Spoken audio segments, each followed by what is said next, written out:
The emergence of the Achaemenid dynasty represents one of history's most remarkable transformations from tribal confederation to imperial supremacy, yet its origins remain shrouded in the complex interplay of legend, archaeological evidence, and fragmentary historical records. The genealogical foundations of this dynasty trace back through a carefully constructed lineage that served both historical and political purposes, beginning with the eponymous ancestor Achaemenes, whose very existence has sparked considerable scholarly debate. According to the official Achaemenid royal inscriptions, particularly those found at Behistun and Persepolis, Achaemenes stands as the founding patriarch of the royal house. However, the historical Achaemenes remains an elusive figure, with no contemporary records definitively establishing his reign or even his existence as anything more than a genealogical construct designed to legitimize later Achaemenid claims to power.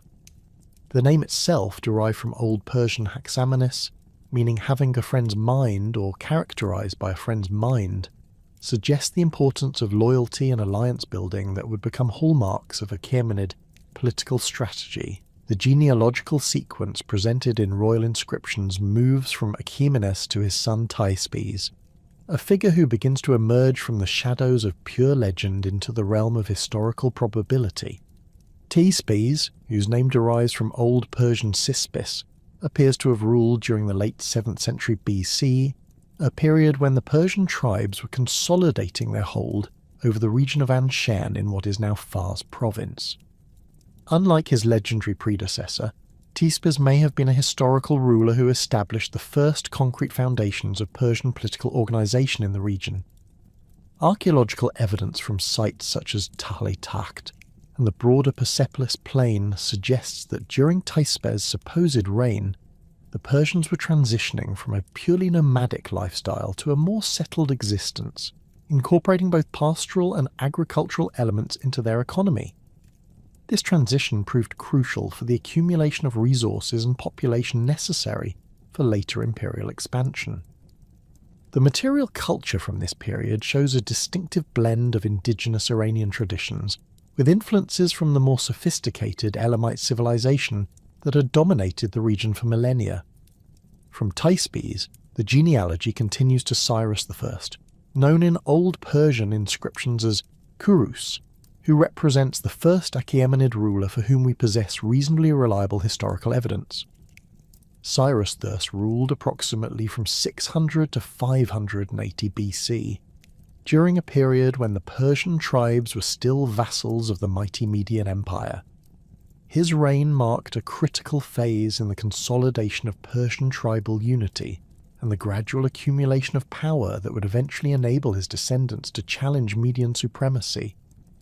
The geopolitical landscape of 7th century BC Iran presented a complex mosaic of competing powers, tribal confederations, and ancient civilizations. The dominant force in this region was the Median Empire, which had emerged as a major power following the collapse of the Assyrian Empire in 612 BC. Under rulers such as Cyaxares and later Astyages, the Medes controlled vast territories stretching from eastern Anatolia to the Iranian plateau, incorporating numerous subject peoples and tributary states. The Median Empire represented a sophisticated political entity that combined elements of Iranian tribal organization with administrative systems borrowed from Mesopotamian and Eurasian models. Median society was stratified into distinct classes, including the magi, warriors, and farmers, with a complex system of provincial governance that allowed for considerable local autonomy while maintaining central control. This administrative model would later profoundly influence Achaemenid imperial organization. Within this Median sphere of influence, the Persian tribes occupied a subordinate but increasingly important position. The Persians, who called themselves Parsa in their own language, belonged to the broader family of Iranian peoples who had migrated into the Iranian plateau during the 2nd millennium BC. These migrations, part of the larger Indo-European expansion, had brought various Iranian tribes into contact and conflict with the established civilizations of the region, particularly the Elamites and the remnants of earlier Mesopotamian powers. The fragmentation of Persian tribes during the 7th century BC reflected both the challenges of adapting to a new geographical environment and the complex process of ethnogenesis that was occurring among Iranian peoples throughout this period. Archaeological evidence suggests that different Persian tribal groups occupied distinct territories within Fars province, each maintaining its own leadership structure, religious practices and economic specializations. Some groups remained primarily pastoral, following seasonal migration patterns between highland summer pastures and lowland winter quarters, while others began to adopt more settled agricultural practices. The process of Persian tribal unification occurred gradually and was closely connected to their relationship with the ancient kingdom of Anshan. Anshan had been a significant political entity since the 3rd millennium BC, serving at various times as an independent kingdom and as a major province of the Elamite Empire. The city of Anshan itself, located near modern-day Tal-e-Malian, controlled crucial trade routes connecting Mesopotamia with the Iranian Plateau and Central Asia. When Persian tribes first established themselves in the Anshan region, they encountered a sophisticated urban civilization with well-developed administrative systems, monumental architecture, and complex religious traditions. Rather than simply conquering and replacing this civilization, the Persians engaged in a process of cultural synthesis that incorporated Elamite administrative practices, architectural techniques, and religious concepts into their own emerging political system. The relationship between early Persian rulers and Elamite civilization was particularly complex in the region of ancient Persis, the heartland of what would become the Achaemenid Empire. Archaeological excavations at sites such as Persepolis, Pasargada, and Naqsh-e-Rustam reveal clear evidence of this cultural synthesis. Persian architectural techniques, visible in the earliest construction phases at these sites, show strong Elamite influences in their use of stonemasonry, column capitals, and decorative motifs. Religious practices also demonstrate this cultural blending. While the Persians maintained their traditional Iranian religious beliefs, including the veneration of Ahura Mazda and other Zoroastrian deities, they also incorporated elements of Elamite religious traditions, particularly those related to kingship and divine legitimacy. This religious syncretism would later become a characteristic feature of Achaemenid imperial ideology, allowing the dynasty to present itself as legitimate heir to various ancient traditions. The settlement patterns established by Persian tribes in Fars province during this period created the demographic and economic foundation for later imperial expansion. Unlike purely nomadic societies, the Persians developed a mixed economy that combined pastoral animal husbandry with settled agriculture and craft production. This economic diversification provided the material basis for supporting larger populations and more complex political structures.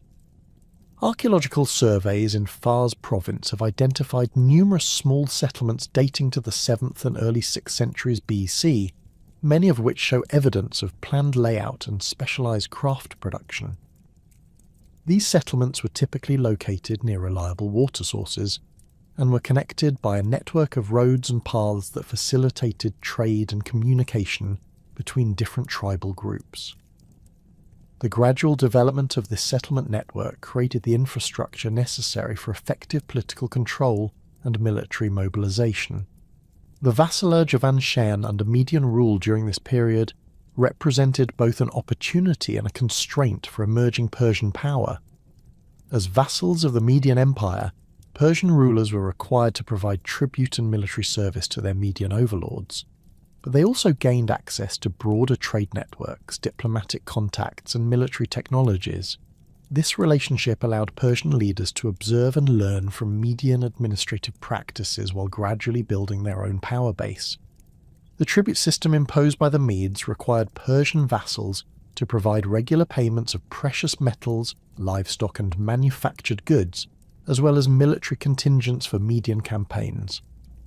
While this tribute represented a significant economic burden, It also forced Persian leaders to develop more efficient methods of resource extraction and population control within their own territories. The need to meet tribute obligations encouraged the development of more sophisticated administrative systems and promoted greater political centralization among Persian tribal groups. Military service within the Median army provided Persian warriors with valuable experience in large-scale warfare and exposed them to advanced military technologies and tactics. Persian contingents fighting alongside Median forces gained familiarity with siege warfare, cavalry tactics, and the coordination of multi-ethnic armies. This military education would prove invaluable when the Persians later sought to establish their own empire. The gradual accumulation of Persian tribal power during the 7th century BC occurred through a combination of internal consolidation and external opportunity. Internally, Persian leaders worked to unite the various tribal groups under increasingly centralized authority, using a combination of marriage alliances, military conquest, and religious legitimization. The process was neither smooth nor uniform, with different tribal groups maintaining varying degrees of autonomy and resistance to centralized control. Marriage alliances played a particularly important role in this consolidation process. Persian noble families established complex networks of intermarriage that created bonds of kinship and obligation across tribal boundaries. These alliances were often sealed through elaborate ceremonies that combined Persian traditional practices with elements borrowed from Elamite and Mesopotamian cultures, creating new forms of royal ritual that would later characterize Achaemenid court culture. The development of Persian military capabilities during this period reflected both the need for internal control and the requirements of service within the Median imperial system. Persian warriors traditionally fought as mounted archers and light infantry, tactics well suited to the mountainous terrain of Fars province and the mobile lifestyle of pastoral peoples. However, exposure to Median military practices introduced them to more sophisticated siege techniques, heavy cavalry formations, and the use of professional soldier classes. Religious and ideological factors also contributed to the consolidation of Persian power. The gradual adoption of Zoroastrian religious concepts, particularly the emphasis on divine kingship and the cosmic struggle between good and evil, provided Persian rulers with powerful tools for legitimizing their authority and mobilizing popular support. The concept of the king as chosen by Ahura Mazda to establish order and justice became a central element of Achaemenid royal ideology, though it would not reach full development until the reign of Cyrus II. The birth of Cyrus II around 590 BC occurred during a period when the Persian tribal confederation was experiencing unprecedented political transformation under Median hegemony. Archaeological evidence from Fars province suggests that the late 7th century BC witnessed significant demographic changes, with Persian settlements becoming more centralized and sophisticated in their material culture. Excavations at sites near modern-day Pasargadae reveal pottery assemblages and architectural remains that indicate increased contact with Mesopotamian and Anatolian trading networks, suggesting that the Persian elite were accumulating wealth and cultural knowledge that would prove essential for future imperial ambitions. The circumstances surrounding Cyrus II's birth have become inextricably linked with the legendary accounts preserved by Herodotus, whose narrative combines elements of Near Eastern folklore with genuine historical traditions. According to Herodotus, Astyages, the Median king, experienced prophetic dreams warning that his daughter Mandane's son would overthrow his kingdom. These dreams prompted Astyages to arrange Mandane's marriage to Cambyses I, whom Herodotus describes as a Persian of good family but inferior to a Mede of middle rank. The Greek historian's account continues with the familiar motif of the exposed infant, claiming that Astyages ordered the newborn Cyrus to be killed, only to have the child secretly raised by shepherds. Modern archaeological and textual analysis reveals significant problems with Herodotus's legendary framework. though it likely preserves authentic details about the political circumstances of Cyrus's birth. Cuneiform sources from the Neo-Babylonian period, particularly the Nabonidus Chronicle and various administrative documents, provide no support for the dramatic elements of infant exposure and shepherd upbringing. Instead, these sources suggest that Cyrus II was raised within the Persian royal court at Anshan, receiving the education and military training appropriate to his status as heir to the Persian throne. The marriage alliance between Cambyses I and Mandain represents a crucial political development that can be understood within the broader context of Median imperial policy. Median rulers regularly used marriage diplomacy to secure the loyalty of vassal kingdoms and to create networks of obligation among subject peoples. Astyages, who ruled the Median Empire from approximately 585 to 550 BC, inherited a complex system of tributary relationships that required constant maintenance through a combination of military pressure and diplomatic incentives. Mandain's marriage to Cambyses I should be understood as part of Astyages' broader strategy to integrate Persian tribal leadership more closely into the Median imperial system. By creating kinship ties between the Median royal house and the Persian nobility, Astyages sought to ensure Persian loyalty while potentially gaining access to Persian military resources and territorial control.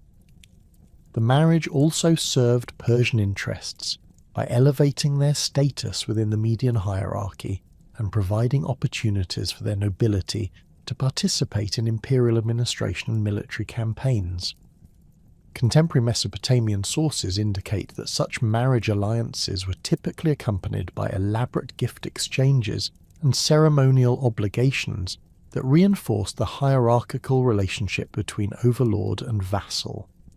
Archaeological evidence from Achaemenid royal tombs and treasure deposits suggests that Persian rulers during this period accumulated significant quantities of precious metals, luxury textiles, and exotic materials likely obtained through their participation in Median diplomatic and military activities.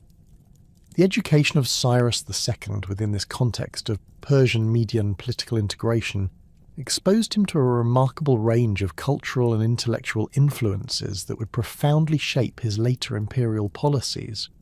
Persian noble education during the 6th century BCE combined traditional Iranian warrior training with exposure to the sophisticated administrative and cultural traditions of the ancient Near East. Young Persian aristocrats learned horsemanship, archery, and swordsmanship, alongside the complex protocols of court etiquette, diplomatic negotiation, and religious ritual. Military training formed the cornerstone of Persian noble education, reflecting the tribal confederation's origins as a warrior society. Persian boys began learning horsemanship at an early age, developing the skills necessary for the mounted archery that remained the foundation of Persian military tactics throughout the imperial period. Archaeological evidence from horse burials and equestrian equipment found in Persian noble graves indicates that Persian cavalry techniques were highly sophisticated, incorporating elements borrowed from Scythian and Central Asian nomadic traditions. The Persian emphasis on archery training reflected both practical military requirements and deeper cultural values associated with precision, discipline, and individual excellence. Persian composite bows, constructed from horn, sinew, and wood, required years of practice to master effectively. The development of archery skills was closely connected to hunting activities, which served both as military training and as a means of demonstrating royal and noble prowess. Cylinder seals and relief sculptures from the Achaemenid period frequently depict royal hunting scenes, suggesting that these activities retained their importance as symbols of legitimate authority. Cyrus II's exposure to diverse cultural influences during his youth occurred through multiple channels, including diplomatic contacts, commercial relationships, and military service within the Median imperial system. The Median court at Ecbatana served as a cosmopolitan centre, where representatives from throughout the Near East gathered for diplomatic negotiations tribute presentations, and religious festivals. Persian nobles participating in these activities gained familiarity with Mesopotamian cuneiform writing, Lydian monetary systems, Greek mercenary tactics, and Egyptian administrative practices. The linguistic diversity of the Median Empire required Persian nobles to develop multilingual capabilities that would later prove essential for imperial administration.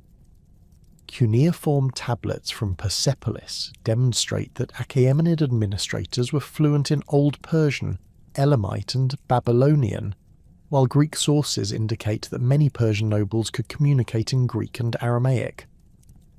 This linguistic sophistication reflected the practical requirements of governing diverse populations and managing complex diplomatic relationships. Religious education represented another crucial component of Cyrus II's formation as a future ruler. Persian religious traditions during this period were undergoing significant development, incorporating elements of Zoroastrian theology with older Iranian religious practices and influences from Mesopotamian and Elamite traditions. The concept of divine kingship, central to later Achaemenid royal ideology, emerged from this complex religious synthesis. Zoroastrian influence on Persian royal education emphasized the ruler's responsibility to maintain cosmic order through just governance and military victory over the forces of chaos. This religious framework provided Persian rulers with powerful tools for legitimizing their authority and mobilizing popular support, while also creating obligations for moral behavior and effective administration. Archaeological evidence from Zoroastrian fire temples in Fars province indicates that these religious concepts were becoming institutionalized during Cyrus II's youth.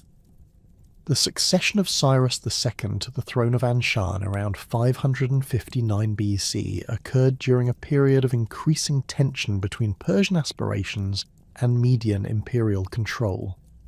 Contemporary Babylonian sources, particularly the Nabonidus Chronicle, indicate that the transition of power was accomplished without significant violence or disruption, suggesting that Cyrus had successfully consolidated support among Persian tribal leaders before formally assuming royal authority. The circumstances of this succession reveal the sophisticated political calculations that characterize Persian leadership during this period.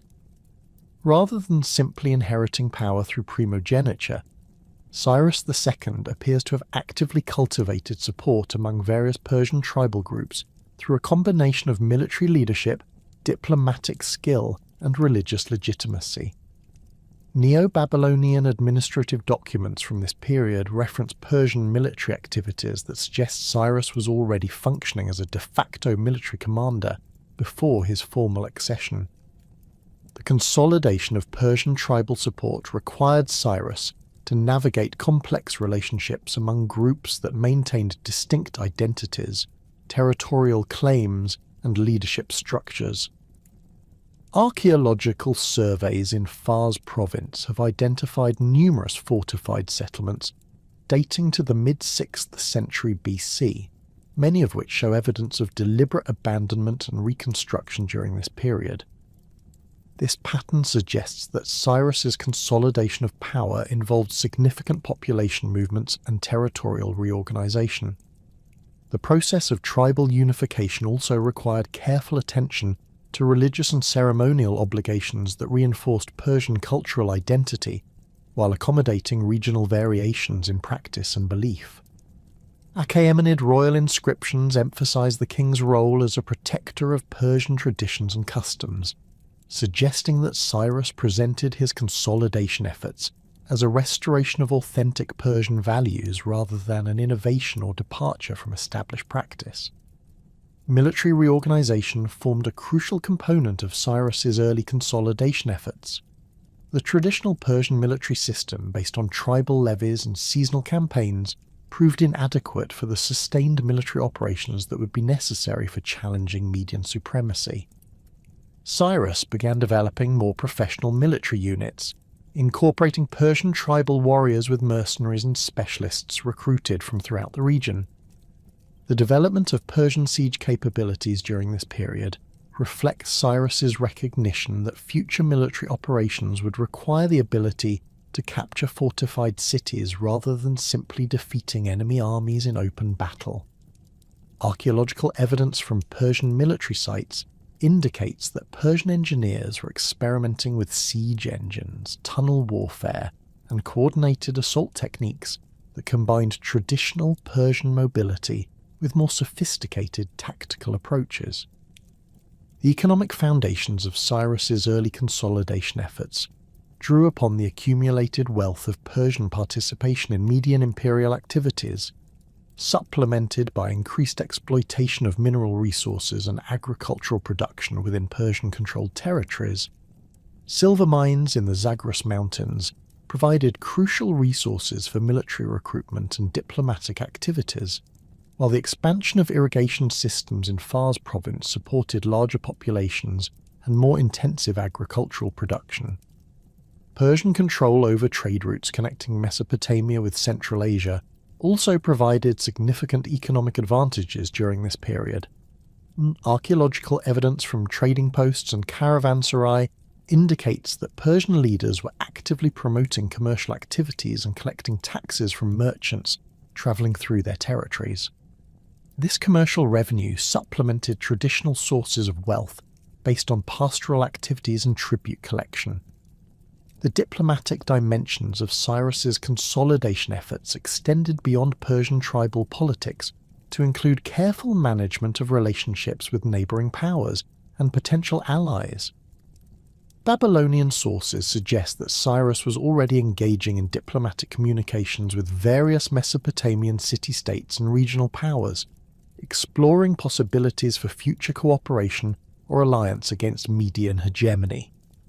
These early diplomatic initiatives reveal Cyrus's sophisticated understanding of the broader geopolitical environment and his recognition that Persian independence would require external support or at least neutrality from other major powers. The success of these diplomatic efforts would prove crucial for the subsequent Persian challenge to Median supremacy and the establishment of the Achaemenid Empire. The delicate equilibrium between Persian autonomy and Median overlordship that had characterized the early years of Cyrus II's reign began deteriorating rapidly after 556 BC, when a series of territorial disputes and succession controversies exposed fundamental contradictions within the Median imperial system. Archaeological evidence from administrative centres throughout the Median Empire reveals increasing signs of provincial unrest during this period, with several tributary kingdoms reducing their tribute payments and challenging central authority. Contemporary Babylonian chronicles document unusual military movements along the Median frontier, suggesting that Astyages was struggling to maintain control over his vast territorial holdings. The specific catalyst for the breakdown in Persian-Median relations appears to have emerged from competing interpretations of territorial boundaries and tribute obligations in the region surrounding modern-day Isfahan. Cuneiform tablets from Babylonian archives reference a dispute over control of crucial mountain passes that connected the Iranian plateau with Mesopotamian trade routes. These passes had traditionally been administered by Persian vassals under Median oversight, but Cyrus II began asserting direct Persian control over the taxation and security of merchant caravans, effectively challenging the established hierarchy of imperial administration. Astyages' response to these Persian assertions reveals the inherent weakness of the Median imperial system when confronted with determined resistance from a major tributary power.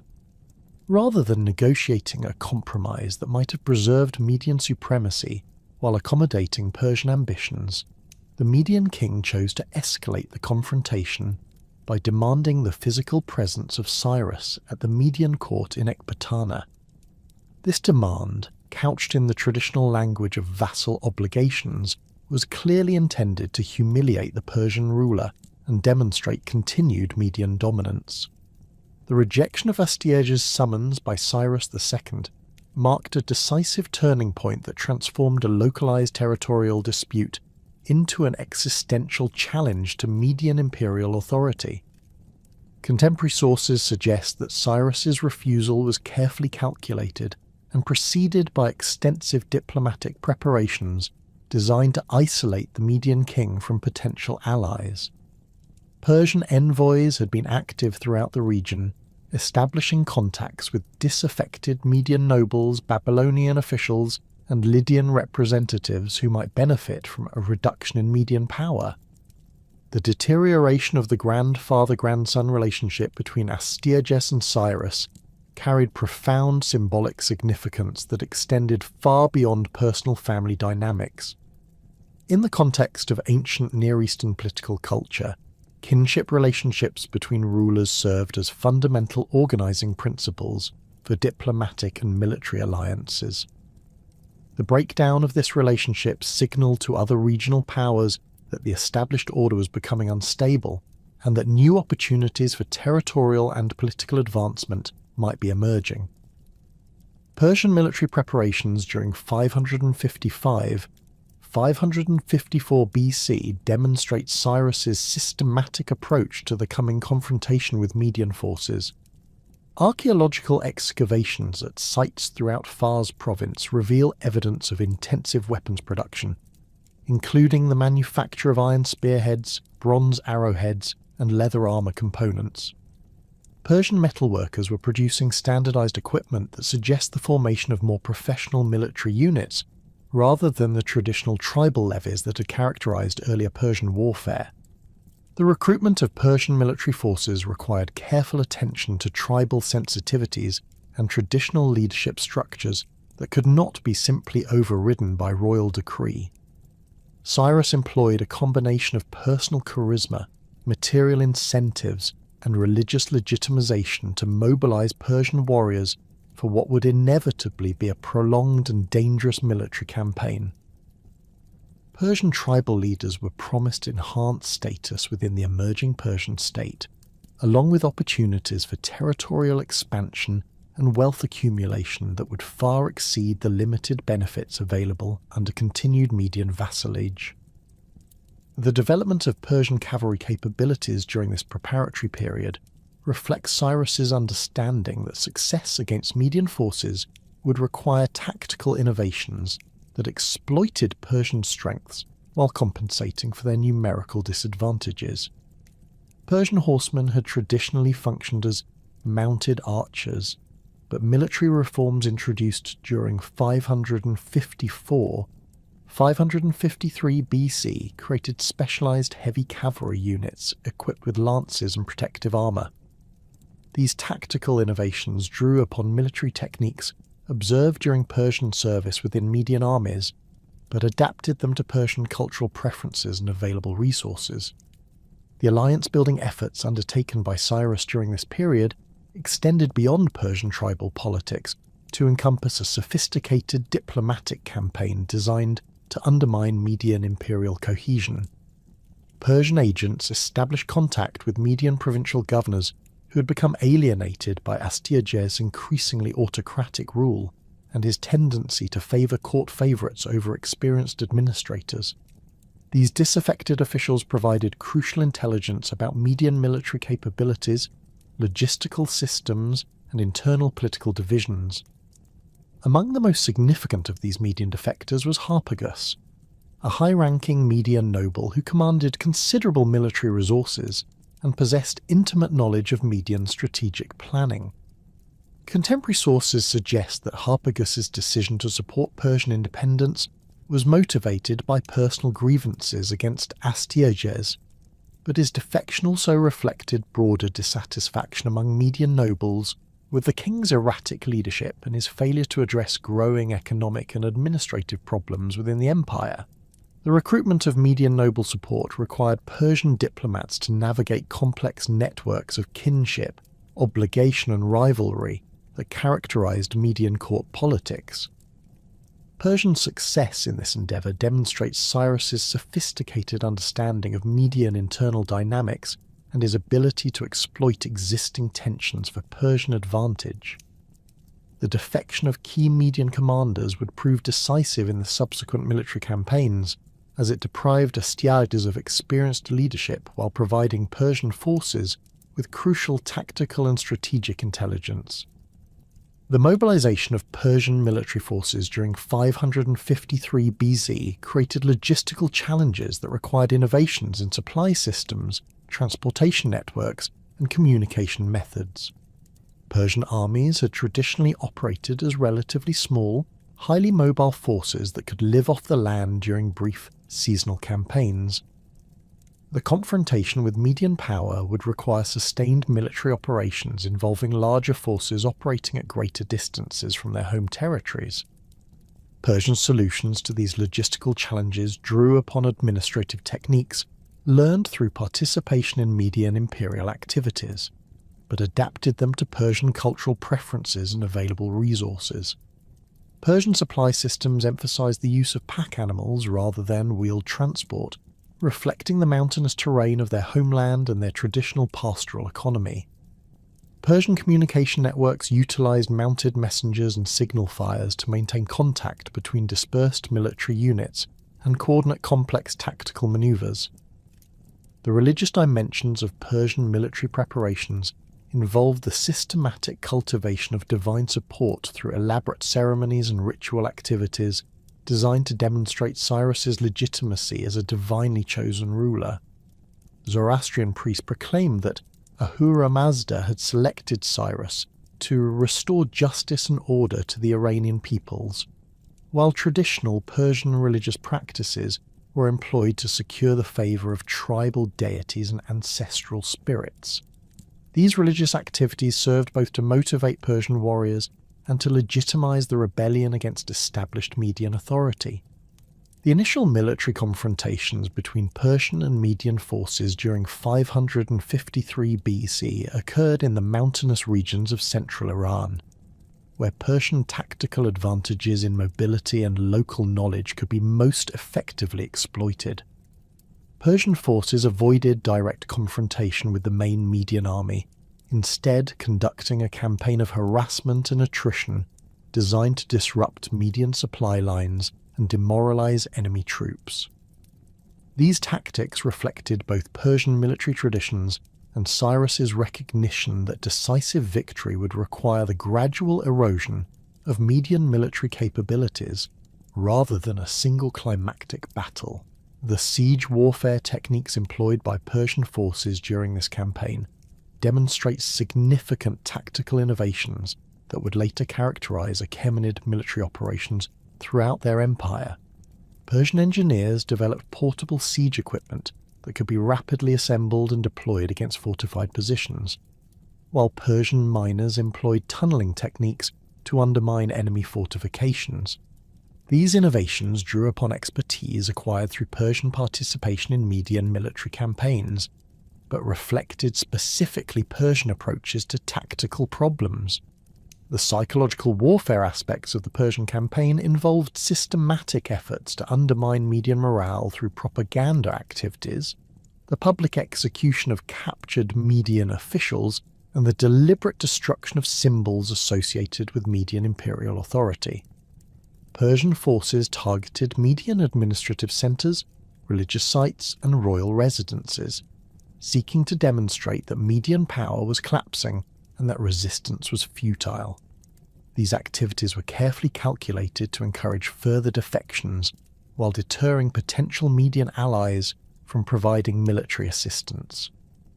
The decisive phase of the Persian rebellion began in 551 BC, when Cyrus succeeded in isolating the main Median army from its supply bases and forcing Astyages into a direct confrontation under conditions favourable to Persian tactical capabilities.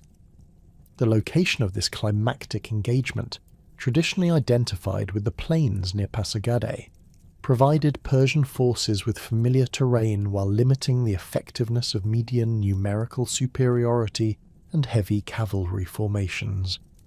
The Battle of Pasargadae, as reconstructed from fragmentary contemporary sources and later historical accounts, involved complex tactical maneuvers that demonstrated both the sophistication of Persian military planning and the effectiveness of their alliance-building efforts among disaffected Median nobles.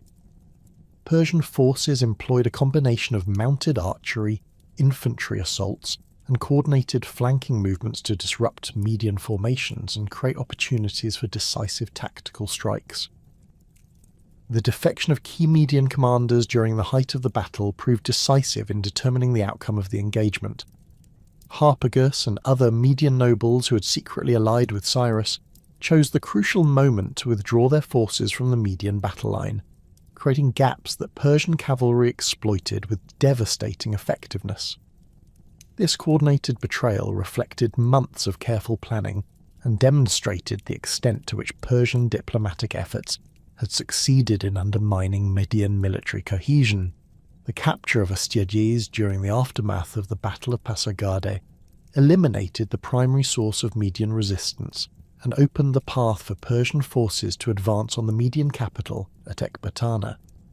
Contemporary sources suggest that Astyages was taken alive, though accounts differ regarding whether his capture resulted from battlefield defeat or subsequent betrayal by his own guards. The fate of the deposed Median king would become a subject of considerable historical speculation, with various sources providing conflicting accounts of his treatment under Persian custody. The advance on Ecbatana required Persian forces to overcome significant geographical obstacles while maintaining their military momentum and preventing the reorganization of Median resistance. The Zagros Mountains presented formidable defensive positions that could have been exploited by determined Median defenders, but the collapse of Median leadership following Astyages' defeat had created a power vacuum that prevented effective coordination of defensive efforts. The siege of Ecbatana in 550 BC represented the culmination of Persian military and diplomatic preparations that had been developing over several years. The Median capital, situated on a strategic plateau and protected by multiple lines of fortification, should have been capable of withstanding a prolonged siege. However, the presence of Persian allies within the city and the demoralization of Median defenders following Astyages' defeat significantly reduced the effectiveness of these defensive advantages. Persian siege tactics at Ecbatana combined traditional assault methods with innovative approaches that reflected Cyrus's understanding of urban warfare and his ability to exploit internal divisions within the besieged city. Persian forces established multiple siege lines that prevented the escape of Median officials while allowing for the controlled entry of supplies and reinforcements. Persian engineers constructed siege engines and assault towers that enabled coordinated attacks against specific sections of the city's defences. The surrender of Ecbatana after a relatively brief siege marked the effective end of Median imperial power and the beginning of Persian dominance over the Iranian plateau. The terms of surrender, as preserved in fragmentary contemporary accounts, reveal Cyrus's sophisticated approach to imperial transition and his recognition that lasting Persian control would require the cooperation of former Median administrators and military commanders. The transformation of the Median Empire into the Persian Empire under Cyrus's rule involved complex administrative and political changes that extended far beyond simple military conquest. Persian success in managing this transition reflected both Cyrus's personal leadership capabilities and the institutional innovations that would characterize Achaemenid imperial administration throughout its subsequent history.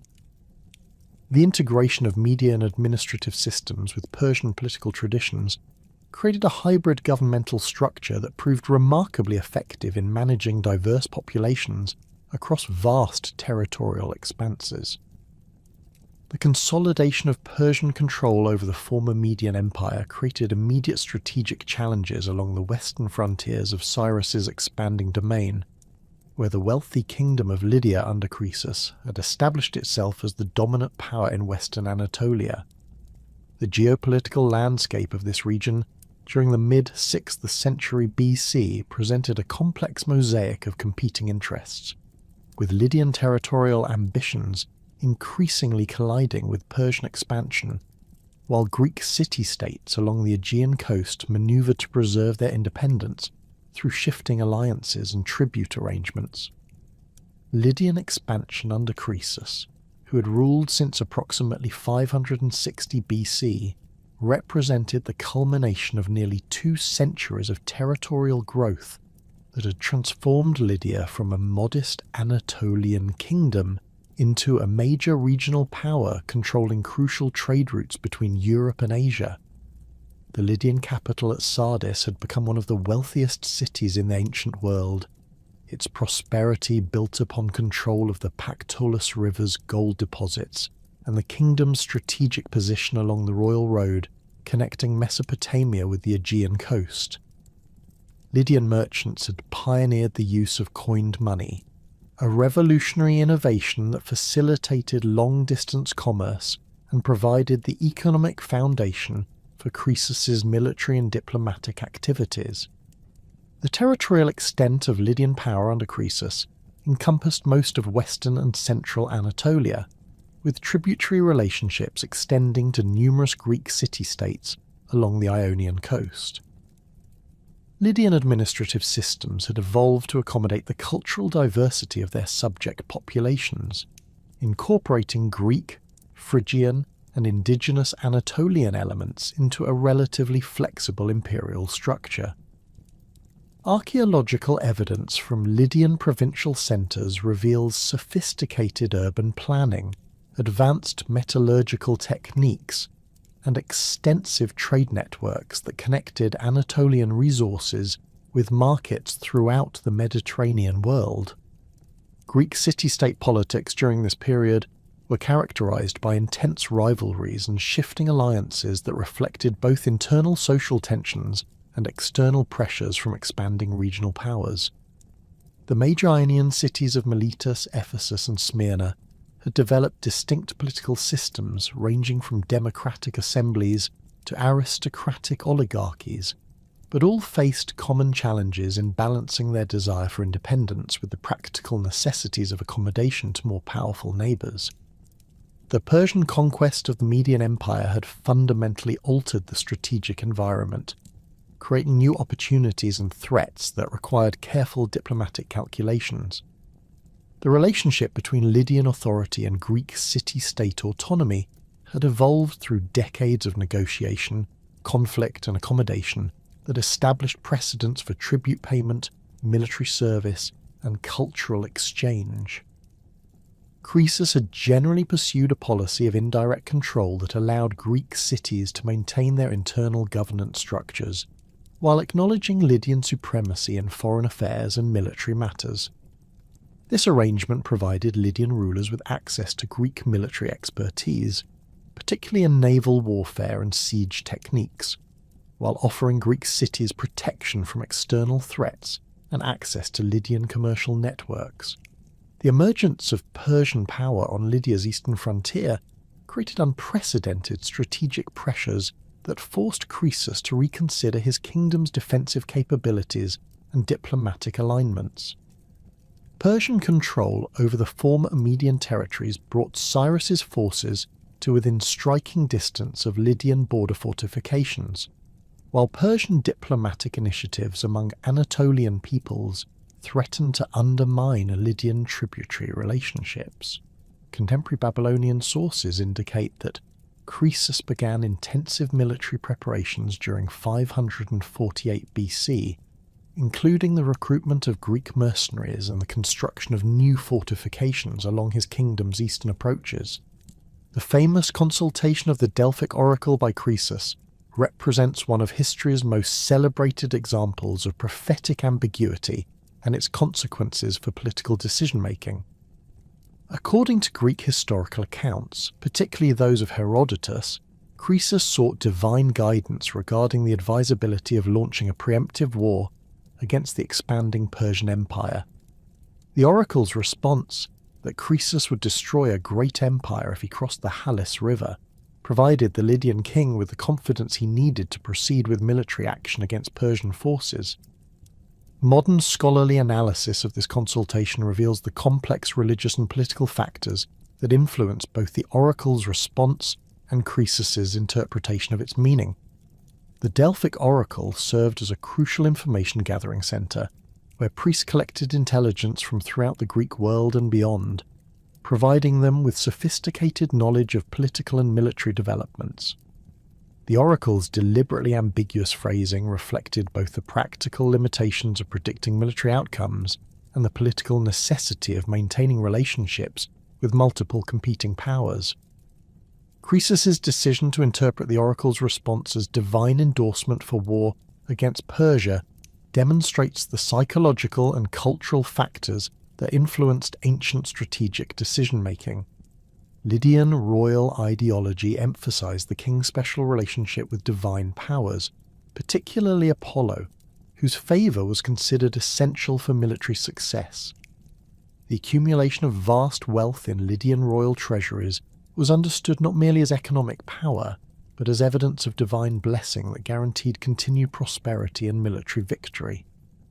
The diplomatic preparations undertaken by Croesus during 547 BC reveal his sophisticated understanding of the broader geopolitical environment and his recognition that success against Persian power would require coordinated action by multiple regional powers. Lydian envoys established contact with Egyptian pharaoh Amasis II, Babylonian king Nabonidus, and Spartan military leaders, seeking to create an anti-Persian coalition that could coordinate simultaneous attacks against different sectors of Cyrus's expanding empire. These diplomatic initiatives demonstrated Croesus's awareness that isolated resistance to Persian expansion was likely to prove futile. The alliance negotiations between Lydia and Sparta proved particularly significant as they represented the first major diplomatic contact between Anatolian and mainland Greek powers regarding Persian expansion. Spartan military reputation and their traditional hostility toward Persian influence in Greek affairs made them natural allies for Croesus's anti-Persian coalition. Archaeological evidence from Spartan sites indicates that Lydian diplomatic gifts during this period included precious metals, luxury textiles, and exotic materials that demonstrated the wealth and sophistication of Croesus's kingdom. The military preparations undertaken by both Lydian and Persian forces during 547 BC involved logistical challenges that required innovations in supply systems, transportation networks, and communication methods.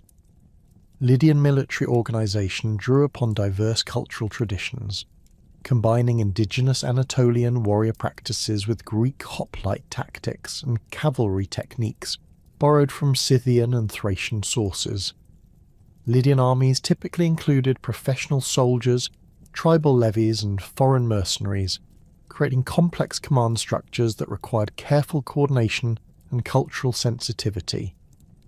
Persian military preparations for the Anatolian campaign reflected lessons learned during the conquest of the Median Empire, particularly regarding the importance of siege warfare capabilities and the management of diverse military contingents. Persian engineers had developed portable siege equipment specifically designed for operations in mountainous terrain, while Persian cavalry tactics had been refined to exploit the mobility advantages that characterized Persian military tradition. The recruitment of former Median military specialists provided Persian forces with additional expertise in siege warfare and urban assault techniques. The initial phase of the Lydian-Persian conflict during 547 BC involved a series of border skirmishes and reconnaissance operations that allowed both sides to assess enemy capabilities while testing the effectiveness of their respective military innovations. Persian forces employed their traditional tactics of mobility and harassment, seeking to disrupt Lydian supply lines while avoiding direct confrontation with the main Lydian army. Lydian responses emphasized the use of heavily armored cavalry and fortified positions that could exploit their numerical advantages and superior equipment. The Battle of Pteria, fought during the autumn of 547 BC, represented the first major engagement between Lydian and Persian forces and demonstrated the tactical innovations that both sides had developed during their military preparations. The battle location, near the Halys River in central Anatolia, provided relatively open terrain that favoured cavalry operations, while offering both armies access to reliable water sources and supply routes. Contemporary accounts suggest that the engagement involved approximately 60,000 combatants, making it one of the largest battles of the 6th century BC. Persian tactical deployment at Pteria reflected Cyrus's understanding of Lydian military capabilities and his determination to exploit Persian advantages in mobility and archery, while minimizing exposure to Lydian heavy cavalry charges. Persian forces were organized in multiple lines, with mounted archers positioned to harass Lydian formations, while infantry units prepared to exploit gaps created by cavalry attacks. Persian command structure emphasized flexible response to changing battlefield conditions, allowing individual unit commanders considerable tactical autonomy within the broader strategic framework. Lydian battle tactics at Pteria demonstrated Croesus's confidence in his kingdom's military superiority and his expectation that superior equipment and training would overcome Persian numerical advantages. Lydian heavy cavalry equipped with bronze armour and iron-tipped lances formed the core of Croesus's battle line, supported by Greek hoplite units and Anatolian infantry formations. Lydian archers, though less numerous than their Persian counterparts, were equipped with more powerful composite bows and bronze-tipped arrows that could penetrate Persian leather armour at considerable distances. The course of the Battle of Pteria involved complex tactical manoeuvres that tested both armies' training and leadership capabilities, while demonstrating the effectiveness of their respective military innovations. Persian mounted archers succeeded in disrupting Lydian cavalry formations through sustained harassment, but Lydian heavy cavalry charges inflicted significant casualties on Persian infantry units that failed to maintain proper formation discipline. The engagement continued throughout the day without decisive advantage to either side, ultimately ending in tactical stalemate that forced both armies to withdraw to their respective camps. The strategic implications of the Battle of Pteria extended far beyond its immediate tactical outcome, as the failure to achieve decisive victory forced both Croesus and Cyrus to reconsider their military strategies and diplomatic options. Croesus interpreted the stalemate as evidence that Persian military capabilities had been overestimated, leading him to withdraw his forces to Sardis for the winter, while expecting that Persian forces would similarly suspend operations until spring. This decision reflected traditional Anatolian military practices, but failed to account for Persian tactical flexibility and their willingness to conduct winter campaigns. Cyrus's decision to pursue immediate offensive operations against Sardis during the winter of 547-546 BC demonstrated his understanding of psychological warfare and his recognition that rapid action could exploit Lydian complacency, while preventing the arrival of Allied reinforcements. Persian forces advanced through difficult mountain terrain during harsh weather conditions, maintaining operational security through careful route selection and the use of local guides familiar with Anatolian geography. This winter campaign represented a significant departure from traditional Near Eastern military practices and caught Lydian defenders completely unprepared. The siege of Sardis, beginning in early 546 BC, presented Persian forces with their most challenging urban warfare operation to date, as the Lydian capital was protected by formidable, natural and artificial defences that had never been successfully breached by enemy forces. The city's location on a steep-sided plateau provided excellent defensive advantages, while its massive walls and towers had been constructed using advanced masonry techniques that incorporated lessons learned from centuries of Anatolian warfare. Lydian defensive preparations included extensive food storage, weapon stockpiles, and water cisterns designed to sustain a prolonged siege. Persian siege tactics at Sardis combined traditional assault methods with innovative techniques that reflected their growing expertise in urban warfare and their ability to adapt to specific defensive challenges. Persian engineers constructed siege towers and battering rams designed to operate effectively in the mountainous terrain surrounding Sardis, while Persian miners began tunneling operations aimed at undermining specific sections of the city's defensive walls. These engineering efforts were supported by intensive archery bombardments designed to suppress Lydian defensive fire and create opportunities for assault operations.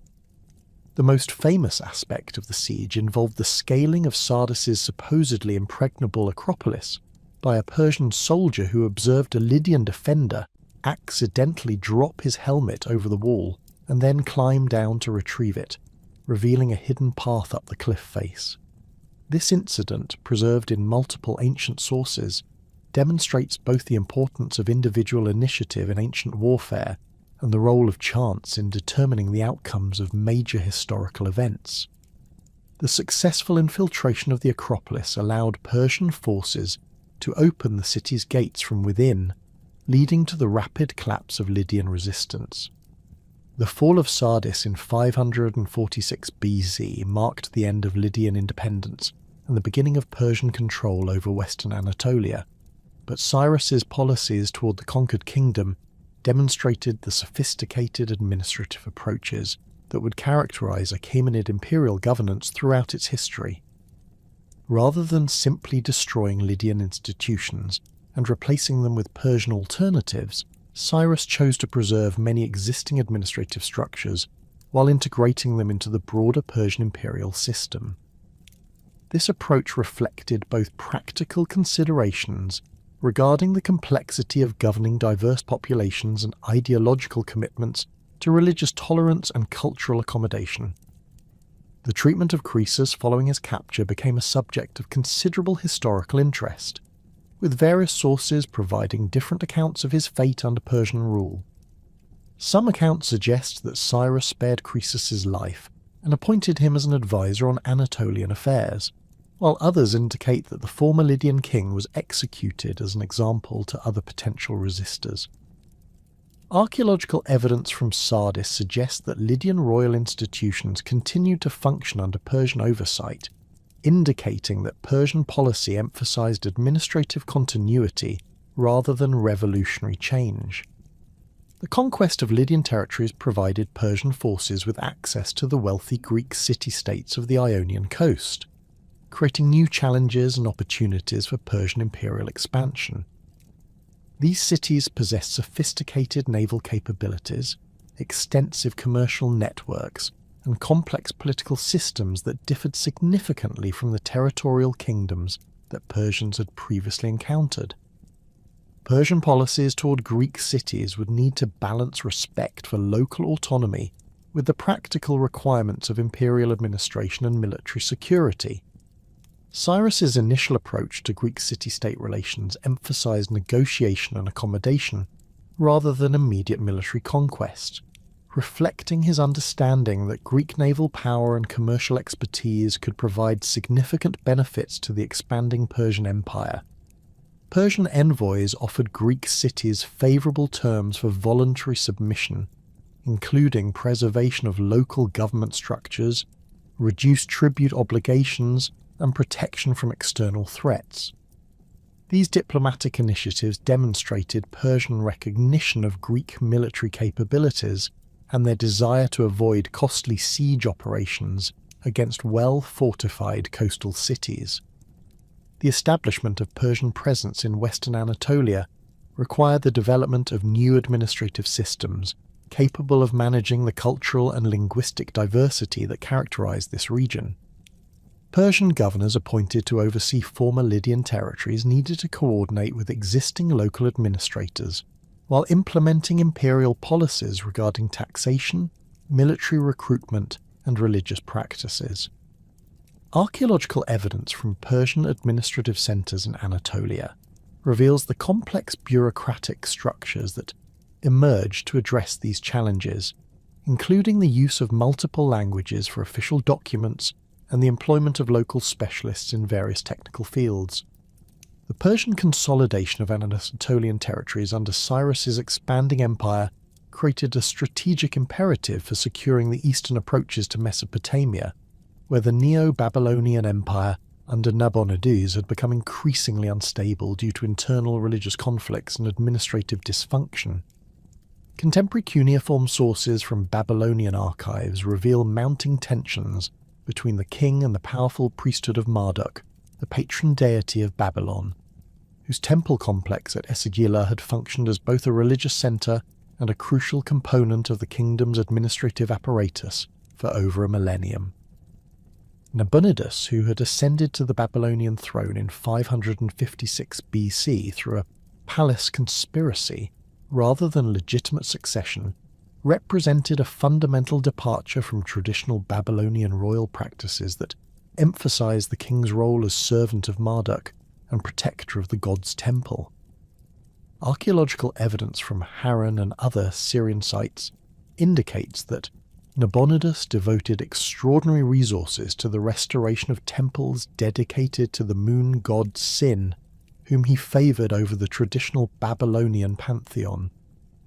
This religious favoritism created profound tensions with the Marduk priesthood, whose political influence extended throughout Babylonian society and whose cooperation was essential for effective royal administration. The economic implications of Nabonidus's religious policies extended far beyond ceremonial disputes to encompass fundamental questions of resource allocation and administrative priority.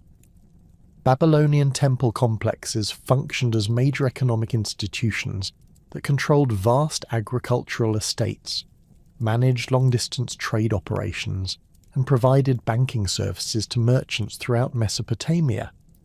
The Esagila temple complex alone employed thousands of priests, scribes, craftsmen, and agricultural workers, while its archives contained legal documents, commercial contracts, and administrative records that were essential for the functioning of Babylonian society.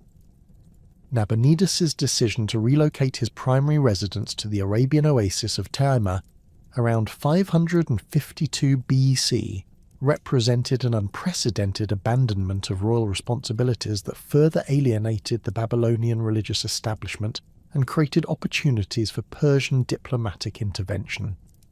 Contemporary Babylonian chronicles record widespread confusion and resentment regarding the king's absence from crucial religious festivals, particularly the New Year ceremony that required the physical presence of the ruler to ensure divine favour for the coming agricultural season.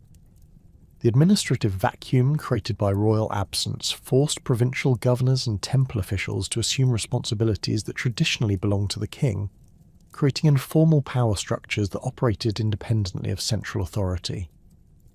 The religious crisis precipitated by Nabonidus's policies provided Persian agents with unprecedented opportunities to cultivate support among disaffected Babylonian elites who had become increasingly frustrated with their king's erratic behaviour and religious innovations. Persian diplomatic initiatives during this period employed sophisticated propaganda techniques that presented Cyrus as a divinely chosen liberator who would restore traditional religious practices and respect the ancient privileges of Mesopotamian temples.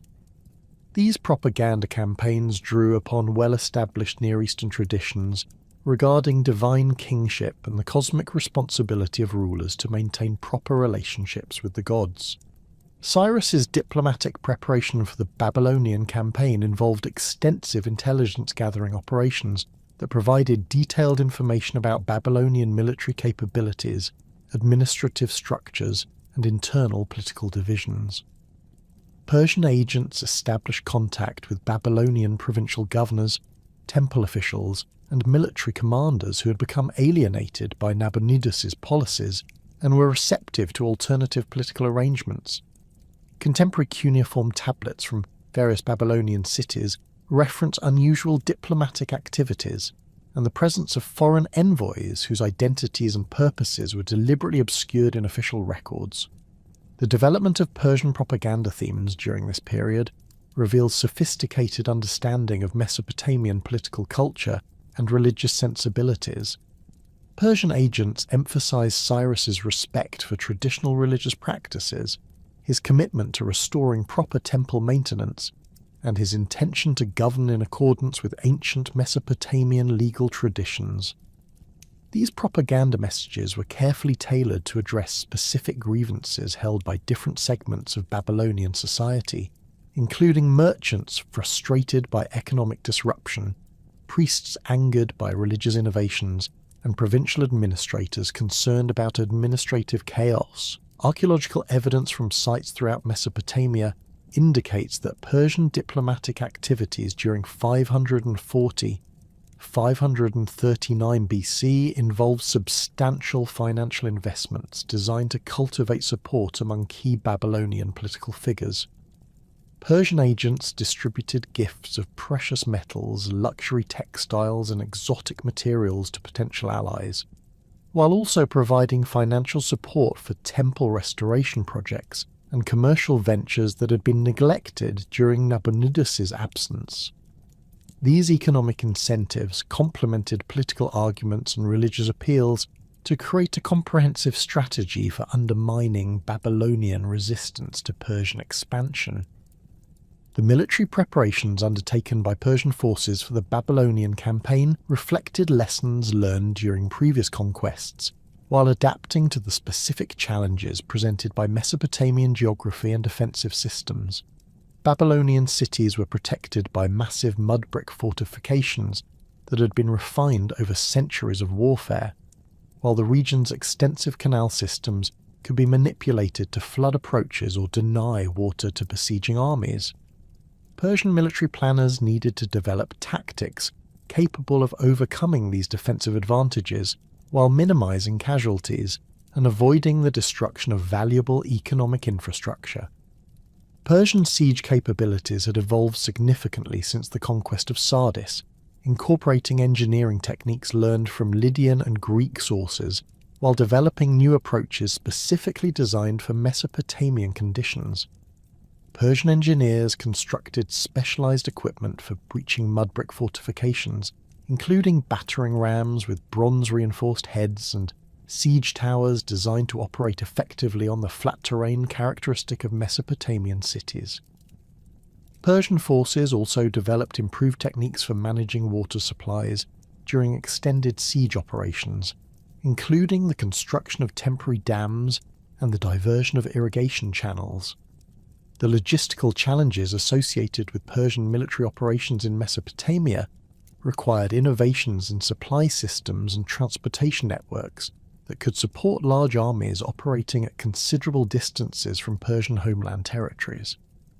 Mesopotamian terrain offered advantages in terms of relatively easy movement for wheeled vehicles and pack animals, but the region's agricultural productivity was entirely dependent on irrigation systems that could be disrupted by military operations. Persian supply planners needed to balance the requirements of maintaining large military forces with the necessity of preserving the economic infrastructure they intended to control. Persian cavalry tactics were adapted to exploit the open terrain characteristic of Mesopotamian battlefields, while accounting for the different military traditions employed by Babylonian forces. Babylonian armies typically emphasized infantry formations supported by war chariots and siege engines, tactical approaches that differed significantly from the cavalry-heavy forces that Persians had previously encountered in Iranian and Anatolian campaigns. Persian commanders developed new tactical formations that could effectively engage Babylonian chariots while exploiting Persian advantages in mobility and archery. The timing of the Persian advance into Mesopotamia during 539 BC was carefully coordinated with the seasonal patterns of Mesopotamian agriculture and the religious calendar that governed Babylonian political activities. Persian forces began their campaign during the harvest season, when Babylonian military forces were dispersed throughout the countryside, and when the absence of Nabonidus from traditional ceremonies had created maximum political disruption. This timing allowed Persian forces to exploit both military and political advantages, while minimizing the risk of coordinated Babylonian resistance. The Persian advance through Mesopotamia encountered surprisingly little organized resistance, as many Babylonian cities surrendered voluntarily or after only token military demonstrations. Contemporary Babylonian sources indicate that Persian forces were often welcomed as liberators by populations that had become frustrated with the chaos and economic disruption caused by Nabonidus' policies.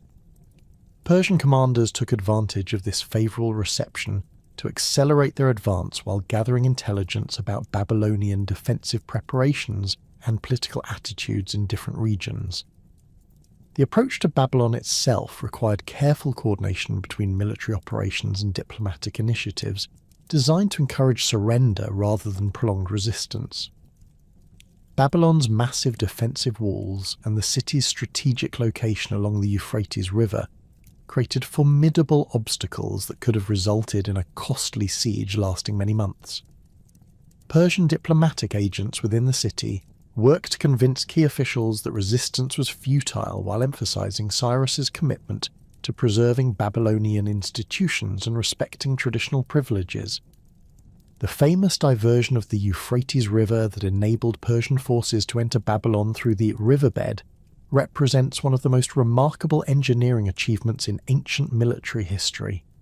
Persian engineers constructed temporary dams and diversion channels that reduced the water level sufficiently to allow infantry units to wade through the riverbed while remaining concealed from Babylonian defenders.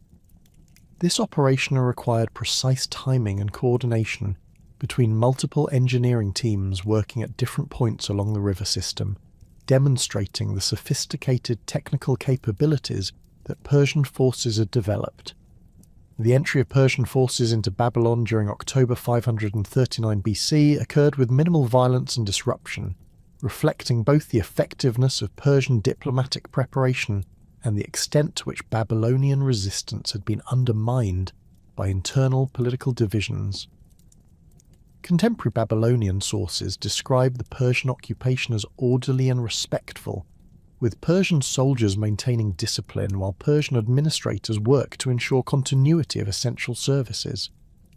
The contrast between this peaceful transition and the violent conquests that characterized many ancient military campaigns demonstrated Cyrus's sophisticated approach to imperial expansion. The capture of Nabonidus following his belated return to Babylon marked the formal end of Neo-Babylonian independence, but Persian treatment of the deposed king reflected the diplomatic considerations that had characterized the entire campaign. Rather than executing Nabonidus as a defeated enemy, Cyrus apparently allowed him to retain his life and possibly provided him with a comfortable exile, demonstrating Persian commitment to the moderate policies that had facilitated their successful conquest. This treatment served both humanitarian and political purposes, encouraging other potential resistors to consider surrender rather than futile military resistance. The strategic importance of controlling Mesopotamian territories extended far beyond their immediate economic value to encompass their crucial role in connecting Persian dominions with potential expansion targets in the west and south. Mesopotamian cities controlled trade routes linking the Iranian plateau with the Mediterranean coast, while Babylonian commercial networks provided access to Egyptian, Arabian, and Indian Ocean trading systems. Persian control over these commercial connections would provide both economic benefits and strategic advantages for future military campaigns. The administrative integration of Babylonian territories into the Persian Empire required careful attention to the complex institutional structures that had evolved over centuries of Mesopotamian political development. Babylonian legal systems, commercial practices, and religious institutions possess sophisticated characteristics that could not be simply replaced with Persian alternatives without causing significant disruption to economic and social stability. Persian administrators needed to develop hybrid governmental structures that preserved essential Babylonian institutions, while incorporating them into broader Persian imperial systems. The famous Cyrus cylinder, discovered in Babylon and dating to 538 BC, represents one of the most significant documents in the history of imperial governance and religious policy. This cuneiform text, inscribed on a clay cylinder in the Babylonian language, proclaimed Cyrus's commitment to restoring traditional religious practices, repatriating displaced populations, and governing in accordance with ancient Mesopotamian legal traditions. The cylinder's language drew upon established Near Eastern royal ideology, while introducing innovative concepts regarding religious tolerance and imperial administration that would influence governmental practices throughout the ancient world. The cylinder's proclamation of a religious restoration addressed specific grievances that had developed under Nabonidus' rule, promising to repair neglected temples, restore interrupted religious festivals, and respect the traditional privileges of various priesthoods throughout the empire. These commitments represented both practical political calculations designed to secure local cooperation and genuine policy innovations that reflected Cyrus's understanding of the relationship between religious satisfaction and political stability. The implementation of these religious policies required substantial financial investments and administrative coordination that demonstrated Persian commitment to their proclaimed principles. The repatriation policies announced in the Cyrus Cylinder addressed the complex demographic disruptions that had resulted from centuries of Mesopotamian imperial practices, particularly the forced relocation of conquered populations that had been employed by Assyrian and Babylonian rulers as a method of preventing rebellion. Persian policy reversed these practices by allowing displaced communities to return to their ancestral territories while providing financial support for the reconstruction of their temples and cities. These policies applied most famously to the Jewish exiles in Babylon, whose return to Jerusalem and reconstruction of their temple became one of the most celebrated examples of Persian religious tolerance. The revolutionary aspects of Persian imperial governance as exemplified in the Cyrus Cylinder extended beyond specific policy commitments to encompass fundamental philosophical approaches to the relationship between rulers and subjects. Traditional Near Eastern imperial ideology emphasized the absolute authority of the king and the subordination of subject peoples to imperial interests, while Persian approaches introduced concepts of mutual obligation and reciprocal benefit that acknowledged the legitimate interests of conquered populations. These innovations reflected both practical considerations regarding the governance of diverse populations and ideological commitments that would influence imperial practices throughout Persian history. The administrative revolution embodied in the Cyrus Cylinder represented far more than diplomatic rhetoric or political expediency. It constituted a fundamental reimagining of imperial governance that challenged millennia of Near Eastern political tradition. Archaeological evidence from across the Persian Empire reveals systematic implementation of these policies, with temple restoration projects documented from Egypt to Central Asia and population repatriations affecting dozens of displaced communities throughout Mesopotamia, the Levant, and Anatolia.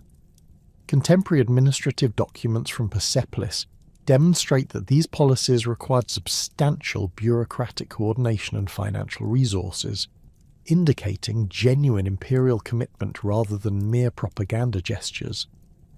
The theoretical foundations of Persian religious tolerance emerged from a complex synthesis of Zoroastrian theological concepts, traditional Iranian political practices, and pragmatic administrative considerations developed through decades of governing diverse populations.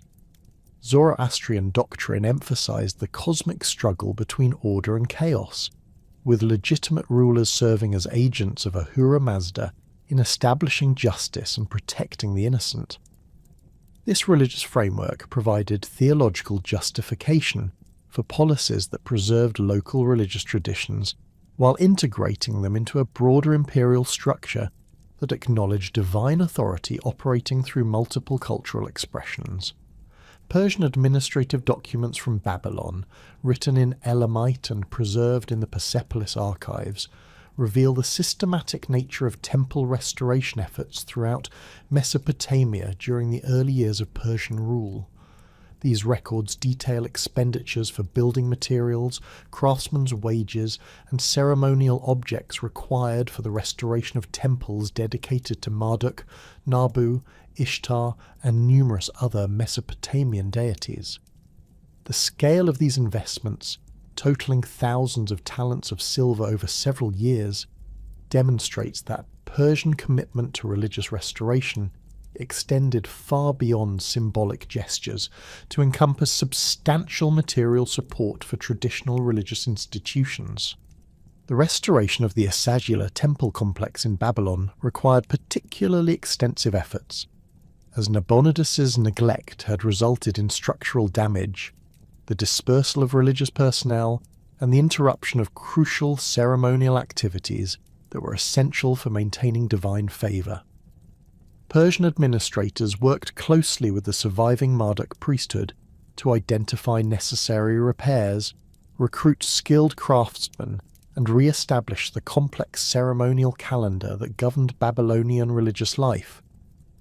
Archaeological excavations at the Asagila site have revealed building phases dating to the early Persian period, including foundation deposits containing cylinder seals and inscriptions commemorating Cyrus's restoration activities.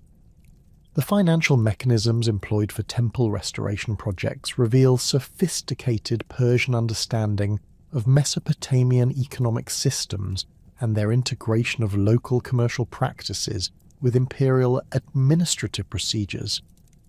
Persian governors utilized existing Babylonian banking houses and commercial networks to purchase materials and hire craftsmen, while Persian treasury officials established new accounting systems that tracked expenditures and ensured proper allocation of resources. Cuneiform tablets from the Murassu archive document Persian payments to temple officials, craftsmen, and suppliers, providing detailed evidence of the economic impact of these restoration policies. The repatriation of displaced populations represented an even more complex administrative challenge that required coordination between multiple imperial provinces and careful attention to competing territorial claims and resource allocation issues.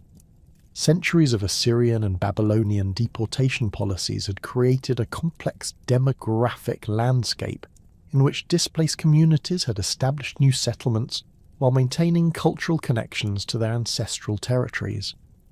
Persian administrators needed to develop procedures for identifying legitimate repatriation claims, providing transportation and financial support for returning populations, and mediating disputes between returnees and existing inhabitants of destination territories.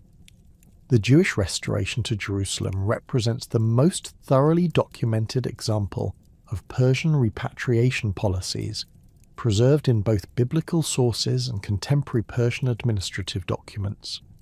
The Cyrus cylinder specifically mentions the return of displaced peoples to their ancestral territories and the reconstruction of their temples, while the books of Ezra and Nehemiah provide detailed accounts of the practical challenges involved in implementing these policies. Archaeological evidence from Jerusalem and surrounding areas confirms major construction activities during the early Persian period, including the rebuilding of the temple and the restoration of urban infrastructure that had been destroyed during the Babylonian conquest. The first wave of Jewish returnees, led by Sheshbatsar and later by Zerubbabel, encountered significant practical difficulties that required ongoing Persian administrative support and intervention. The returnees found Jerusalem largely depopulated and its infrastructure severely damaged, while the surrounding countryside had been occupied by various populations who had established their own agricultural and commercial activities. Persian authorities needed to mediate disputes over land ownership, provide security for construction activities, and ensure adequate resources for the massive undertaking of rebuilding both the temple and the city's defensive walls. Persian financial support for the Jewish restoration extended beyond initial transportation costs to encompass substantial subsidies for construction materials, craftsmen's wages, and ceremonial objects required for proper temple function. The Book of Ezra records detailed inventories of gold and silver vessels returned from Babylonian temple treasuries, while Persian administrative documents reference ongoing payments for cedar wood from Lebanon, skilled stonemasons, and precious metals required for temple furnishing. These expenditures represented significant imperial investments that reflected both political calculations regarding regional stability and genuine commitment to the principles proclaimed in the Cyrus cylinder. The reconstruction of the Second Temple required sophisticated coordination between Jewish religious authorities, Persian administrative officials and various specialist craftsmen recruited from throughout the empire. The original Solomonic temple had been destroyed over 60 years earlier, and many of the traditional building techniques and ceremonial requirements had been preserved only in oral tradition and written records maintained by the exile community in Babylon.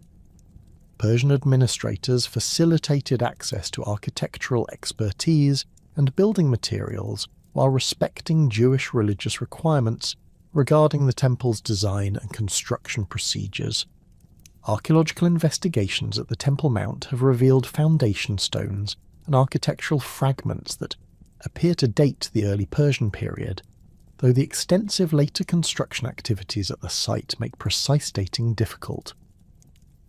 Comparative analysis with other Persian period religious buildings throughout the empire suggests that the Second Temple incorporated both traditional Jewish architectural elements and contemporary Persian building techniques, creating a structure that satisfied religious requirements while reflecting the broader architectural standards of the Achaemenid Empire. The administrative challenges involved in coordinating temple reconstruction extended beyond construction logistics to encompass complex questions regarding religious authority, ceremonial procedures, and the integration of returning exiles with Jewish populations who had remained in the land. Persian officials needed to mediate disputes between different Jewish factions, while ensuring that reconstruction activities proceeded according to imperial schedules and budget allocations. Contemporary documents suggest that Persian administrators generally supported the authority of appointed Jewish leaders, while maintaining ultimate imperial oversight of major policy decisions.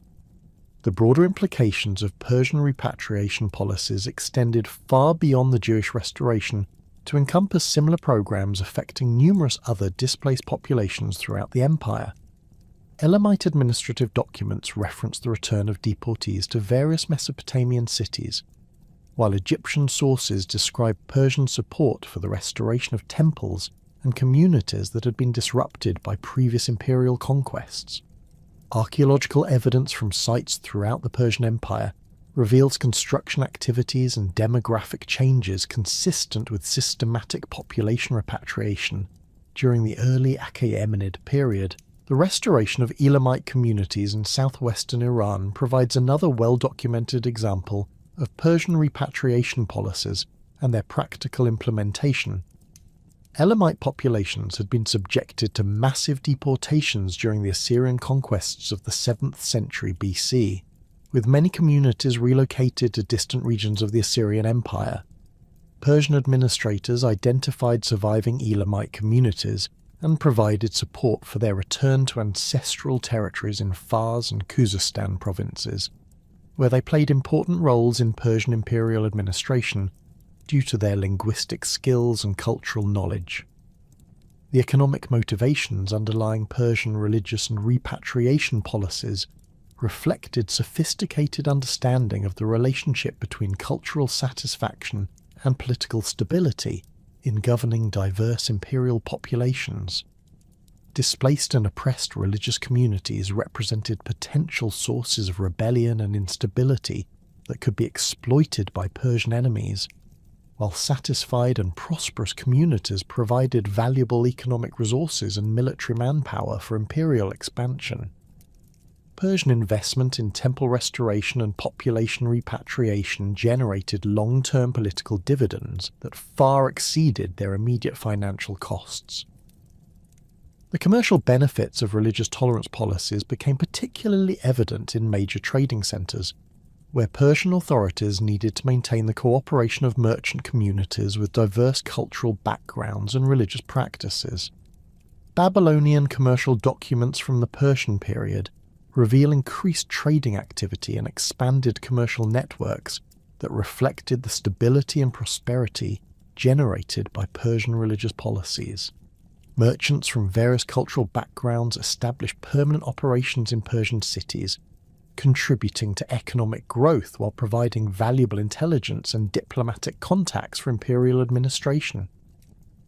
The military advantages derived from religious tolerance policies included both the elimination of potential rebel populations and the recruitment of skilled specialists for imperial military forces.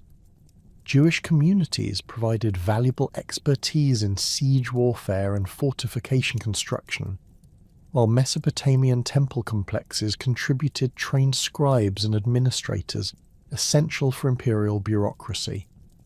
Persian military forces incorporated contingents from throughout the empire, creating diverse armies whose loyalty was enhanced by imperial respect for their cultural traditions and religious practices.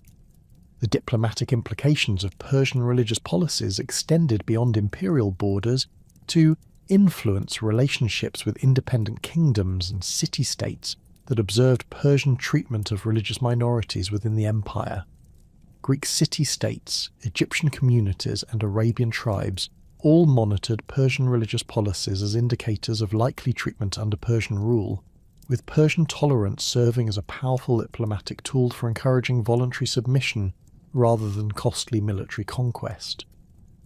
Contemporary Greek sources acknowledge Persian religious moderation as a significant factor in their political calculations regarding resistance or accommodation to Persian expansion. The administrative systems developed to implement Persian religious policies required innovations in bureaucratic organization and communication networks that influenced imperial governance throughout Achaemenid history. Persian administrators created specialized departments responsible for temple affairs, population movements, and cultural relations, while developing standardized procedures for evaluating restoration projects and allocating resources. These administrative innovations contributed to the overall effectiveness of Persian imperial government and provided models for managing cultural diversity that influenced subsequent imperial systems throughout the ancient world. The long-term consequences of Persian religious policies extended far beyond the immediate political and economic benefits to encompass fundamental changes in ancient conceptions of imperial legitimacy and governmental responsibility. The Persian model of religious tolerance and cultural accommodation challenged traditional Near Eastern approaches to imperial governance while establishing precedents that influenced later Hellenistic, Roman, and Islamic imperial practices. The preservation of diverse religious traditions under Persian rule contributed to the cultural richness and intellectual dynamism that characterized the ancient world during the height of Achaemenid power. The transformation of Cyrus's conquest from a collection of subjugated territories into a coherent imperial system required administrative innovations that would fundamentally reshape the governance of vast culturally diverse populations across 3 continents. The magnitude of this challenge becomes apparent when considering the geographical scope of Persian dominion by 530 BC, stretching from the Aegean Sea to the Indus River and from the Caucasus Mountains to the Arabian Desert.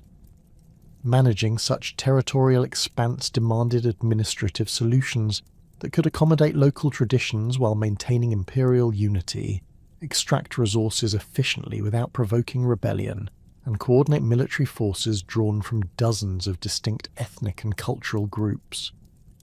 The foundations of what would eventually become the satrap system emerged during Cyrus's reign as a pragmatic response to the immediate challenges of governing recently conquered territories.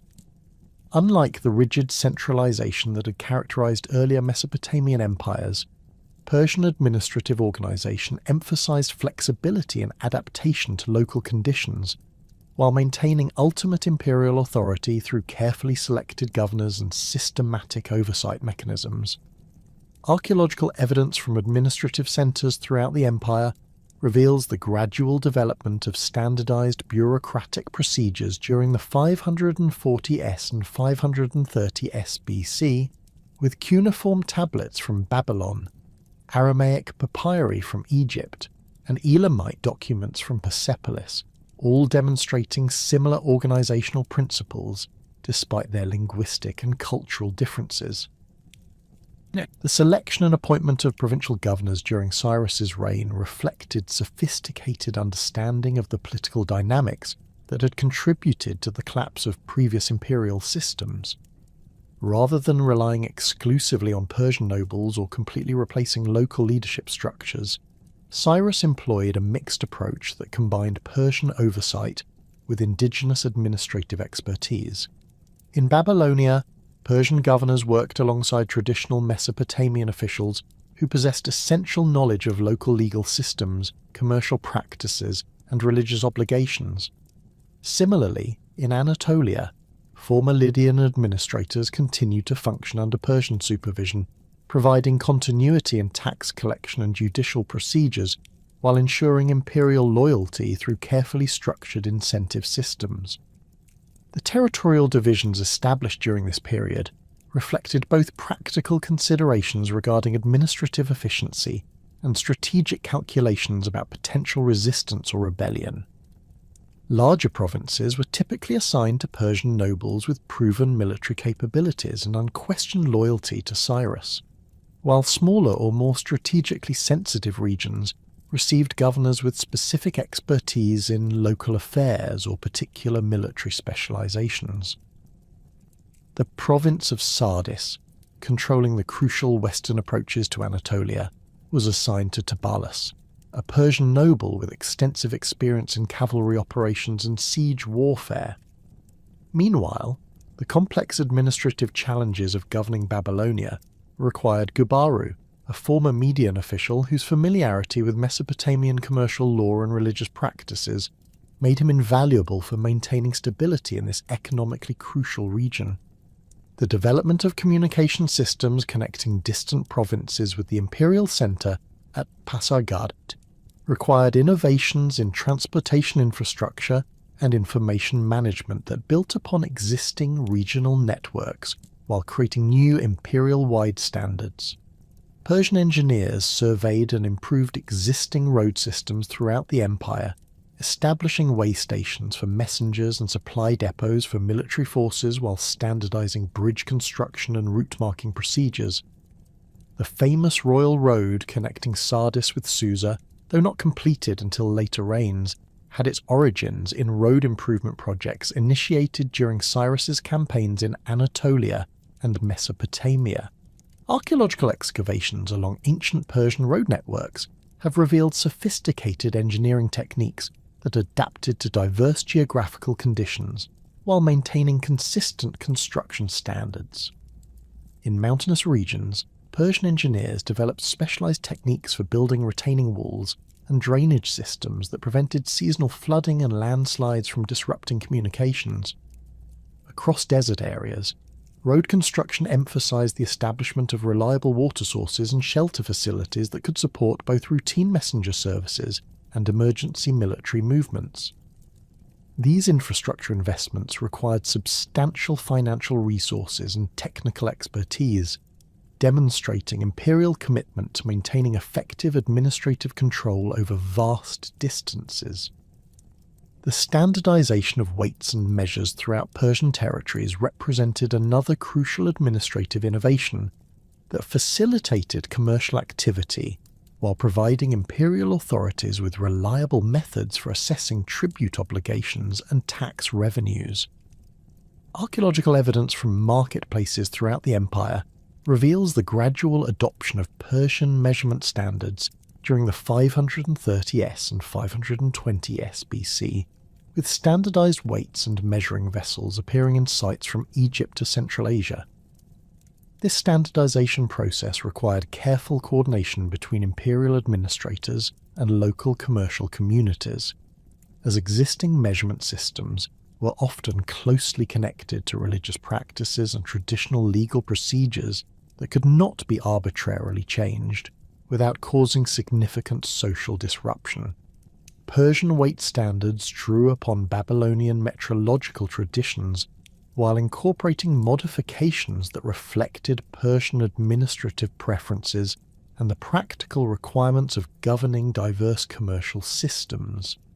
The Persian kasha, equivalent to approximately 8.33 grams, became the standard unit for precious metal transactions throughout the empire, while larger units based on multiples of the kasha provided consistent measurements for bulk commodities and tribute payments.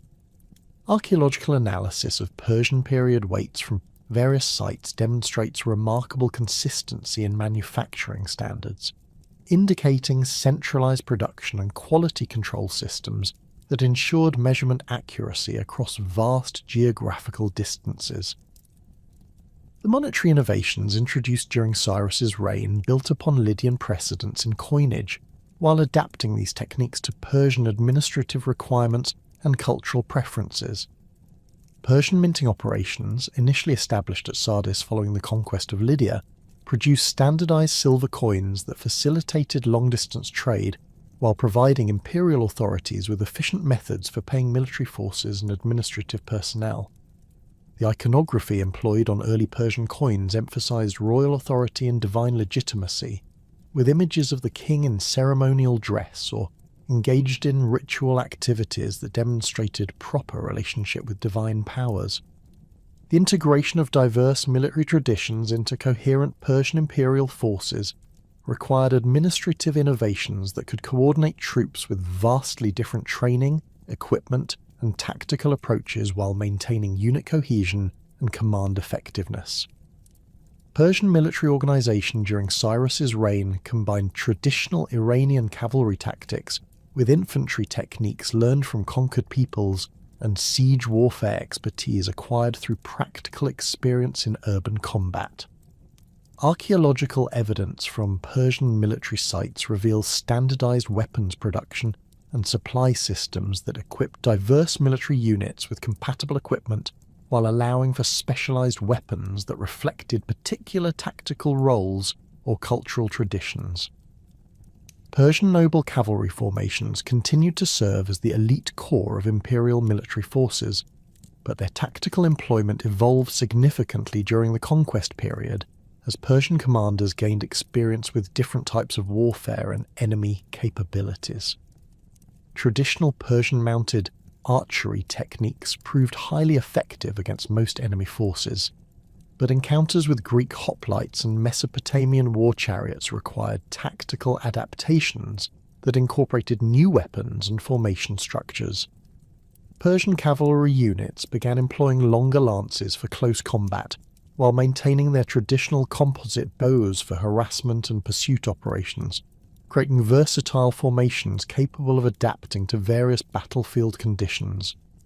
The recruitment and organization of infantry forces from subject peoples created complex administrative challenges that required careful attention to cultural sensitivities, language barriers, and conflicting military traditions.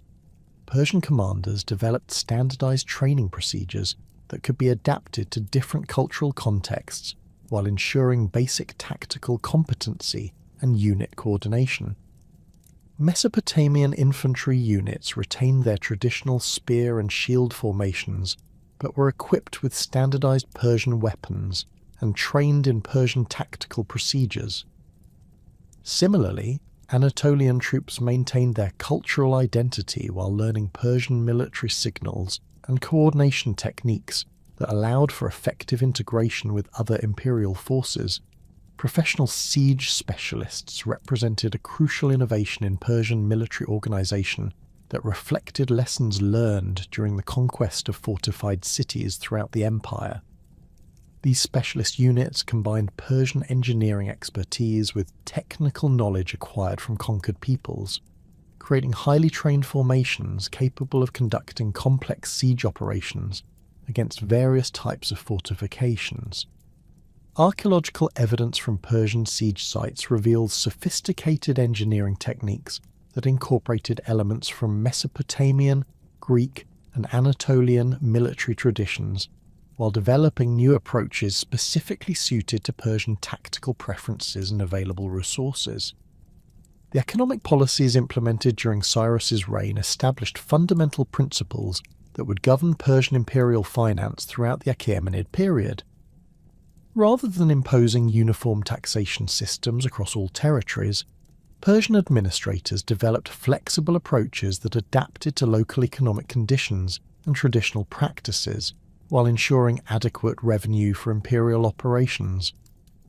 Agricultural regions were typically assessed based on land productivity and crop yields, with tribute payments calculated according to seasonal variations and local agricultural cycles. Commercial centres paid taxes based on trade volumes and market activities, while pastoral regions contributed livestock and animal products according to traditional pastoral economic patterns. Persian tribute collection systems emphasized predictability and fairness in assessment procedures, while maintaining flexibility to accommodate economic fluctuations and emergency situations. Provincial governors were provided with detailed guidelines for tribute calculation, but retained authority to adjust assessments based on local conditions such as natural disasters, military conflicts, or commercial disruptions. Archaeological evidence from Persian administrative archives reveals sophisticated accounting procedures that tracked tribute payments, documented assessment modifications, and maintained records of provincial economic conditions that informed future taxation policies. The promotion of trade across imperial boundaries required administrative innovations that could facilitate commercial activity while protecting imperial revenue interests and maintaining security along crucial trade routes. Persian authorities established standardized procedures for merchant registration, cargo inspection, and dispute resolution that applied throughout the empire while accommodating local commercial traditions and legal practices.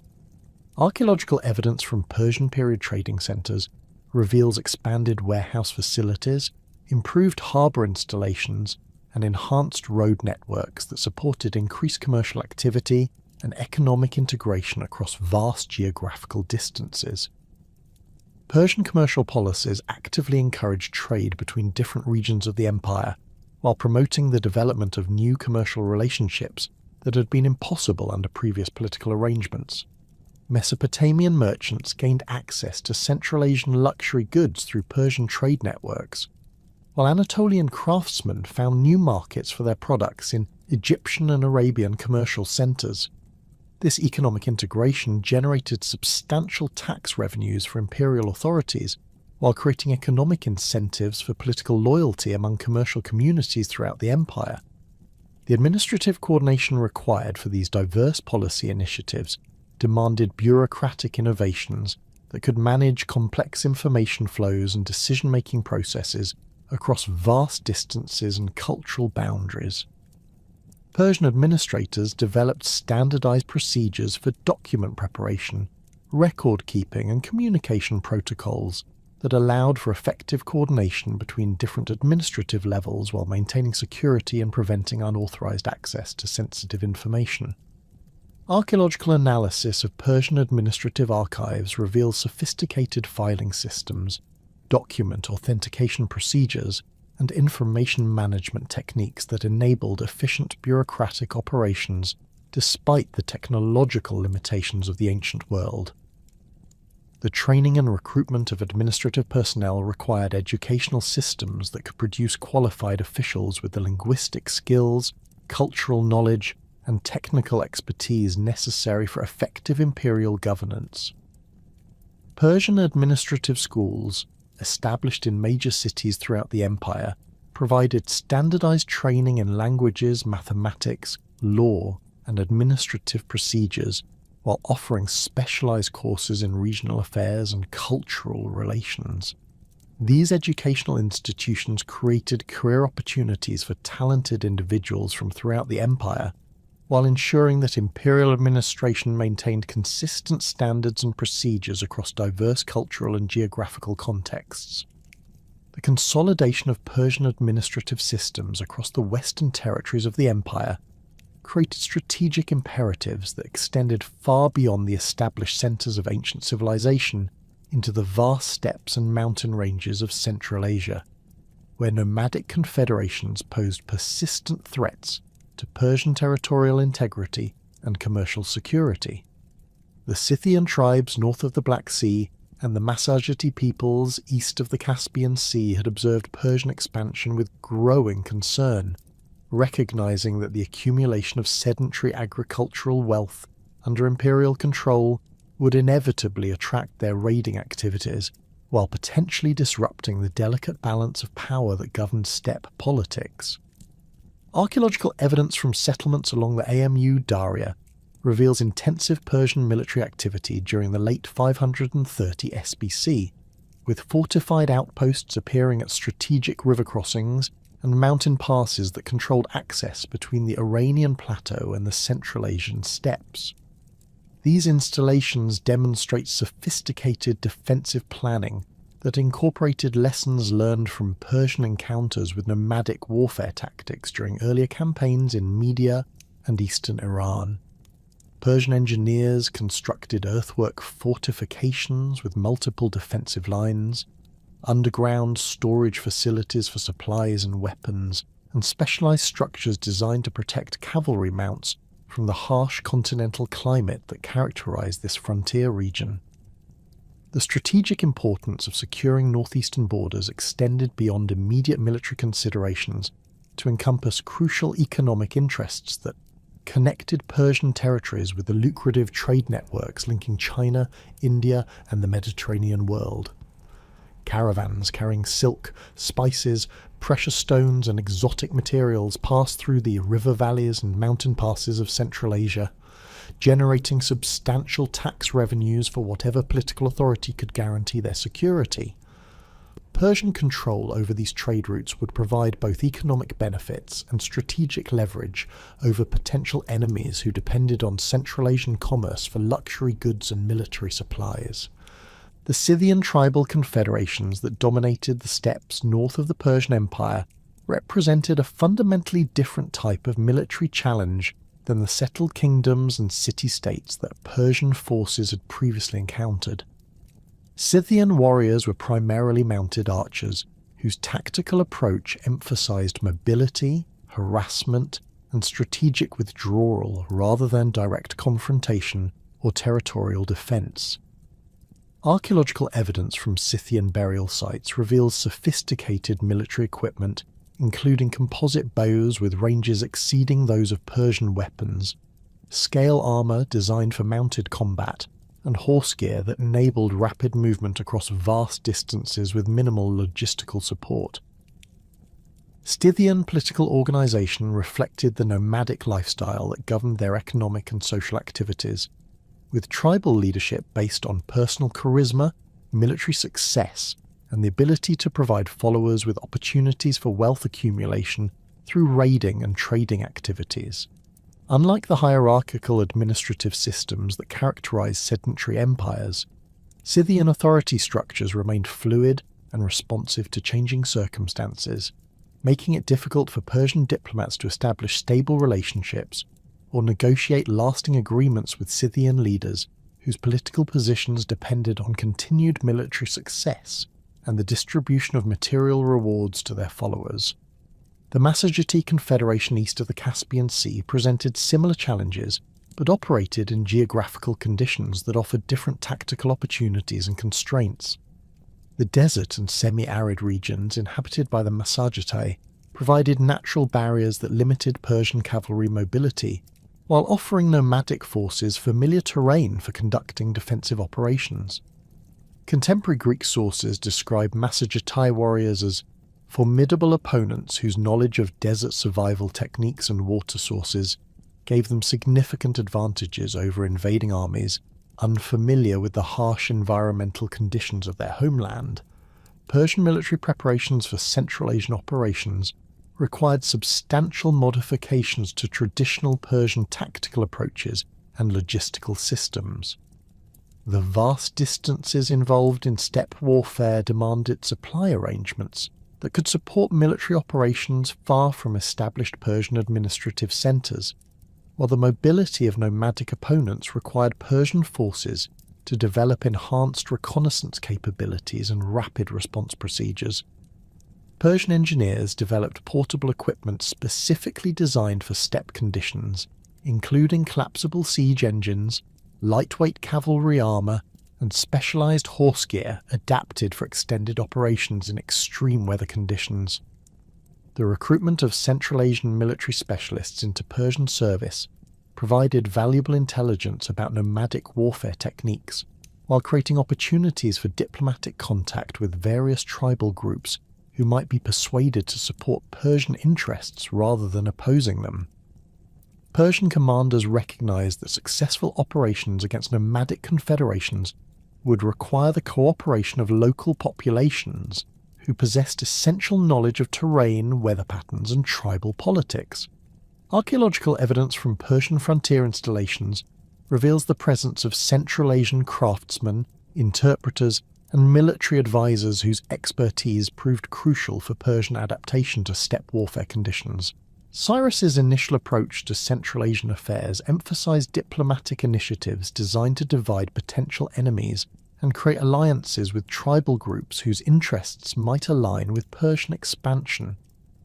Persian agents distributed gifts of precious metals, silk textiles, and manufactured goods to tribal leaders while offering military support against traditional enemies and access to Persian commercial networks.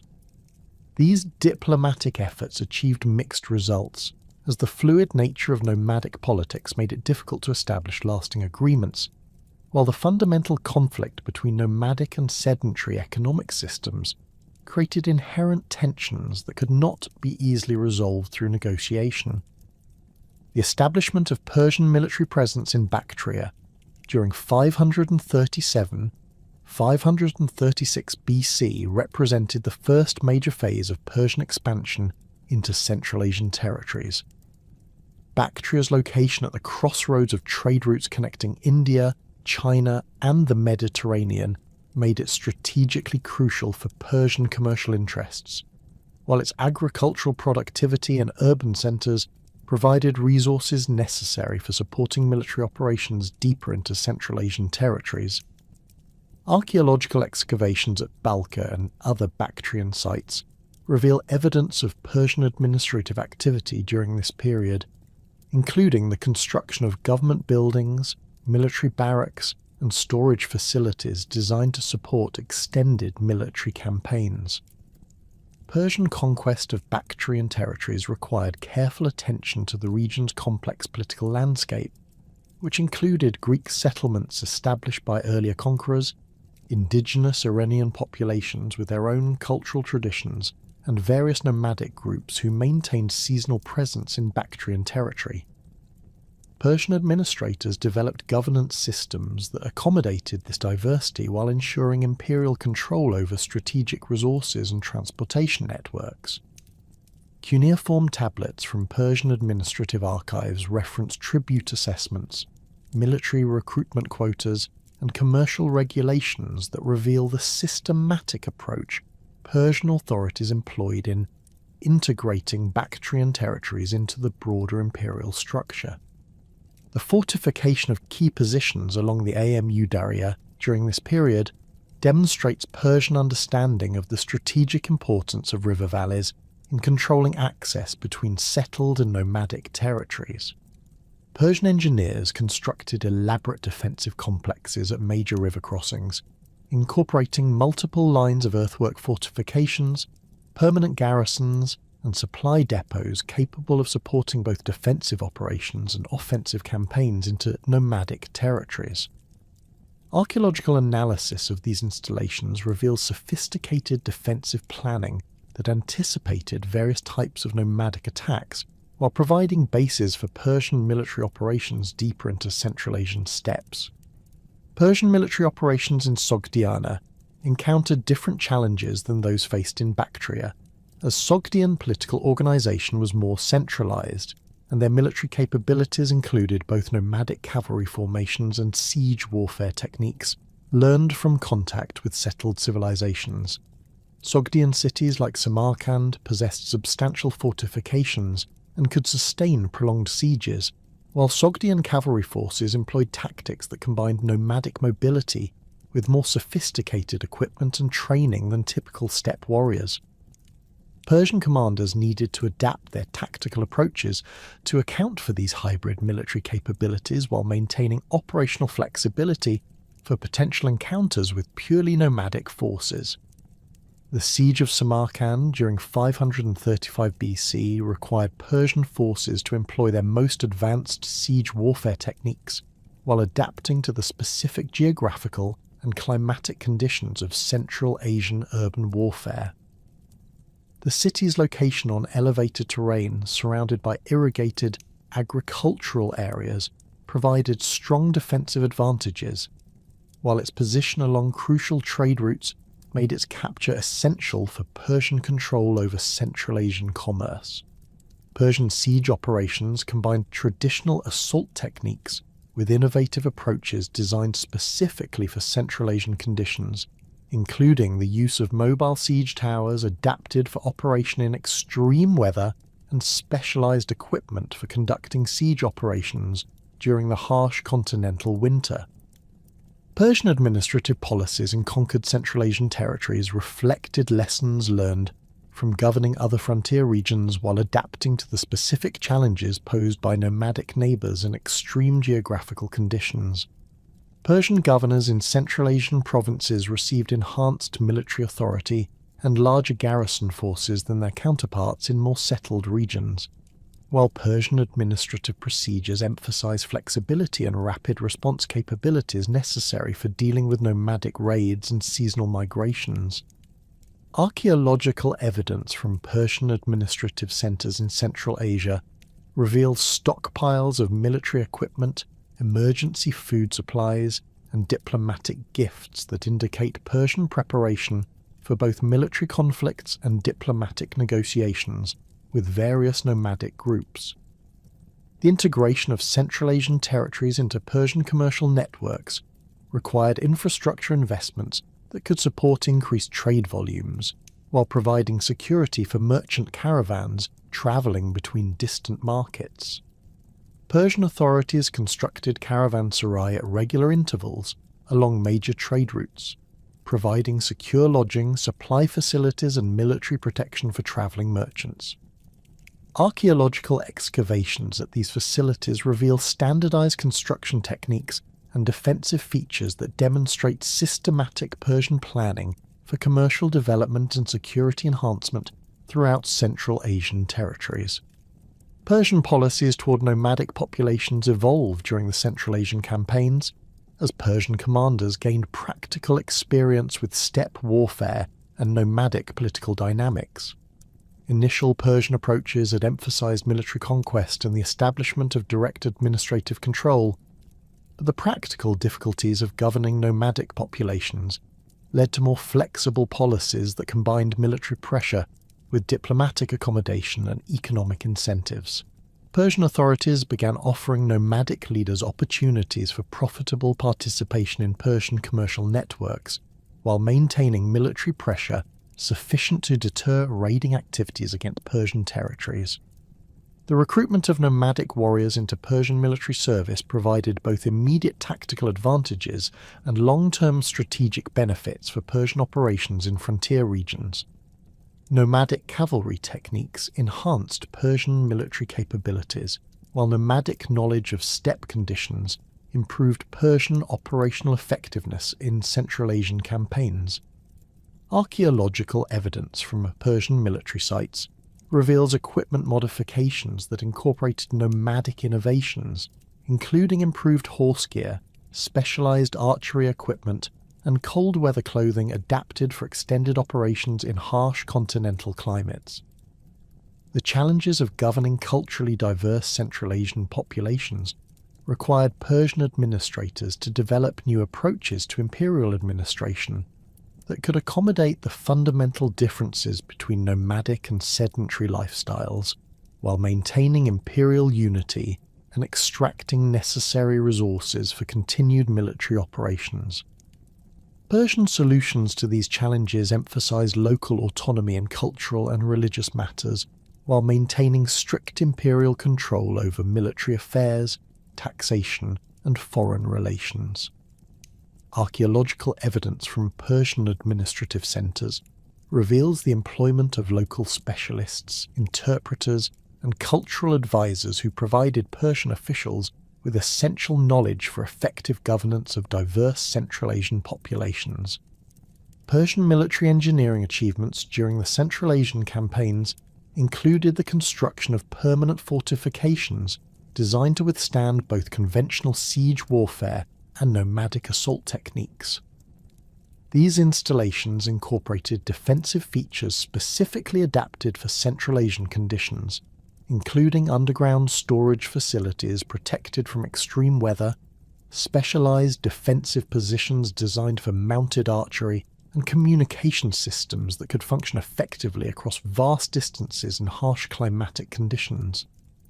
Archaeological analysis of these fortifications reveals sophisticated engineering techniques that combined Persian military expertise with local knowledge of environmental conditions and construction materials.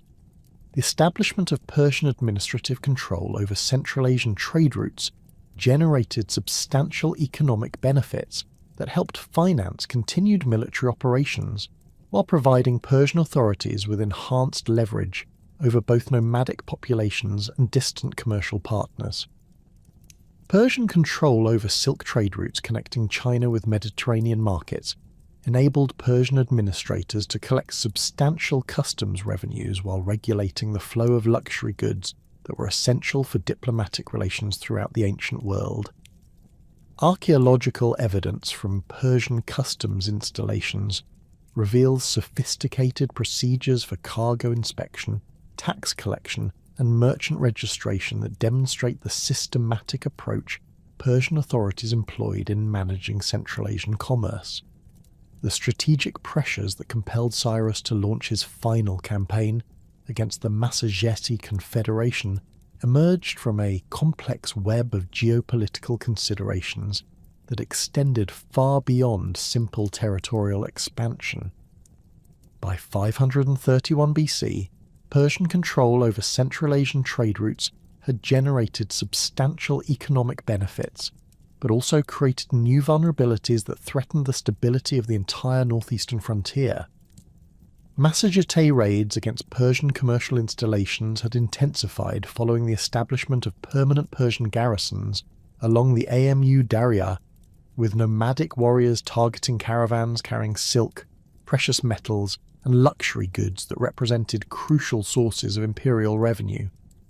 The Massagetae Confederation under Queen Tomiris had evolved into a formidable military alliance that combined traditional nomadic warfare techniques with tactical innovations learned through contact with Persian forces and other settled civilizations. Archaeological evidence from Massagetae burial sites dating to this period reveals sophisticated weapons technology, including composite bows with enhanced range and penetrating power, scale armour adapted for mounted combat in extreme weather conditions, and horse gear that enabled rapid movement across vast distances while maintaining tactical cohesion. The Confederation's military capabilities had been further enhanced by the recruitment of displaced Persian soldiers and administrators who had defected following various frontier conflicts, providing the Massagetae with valuable intelligence about Persian tactical procedures and strategic planning.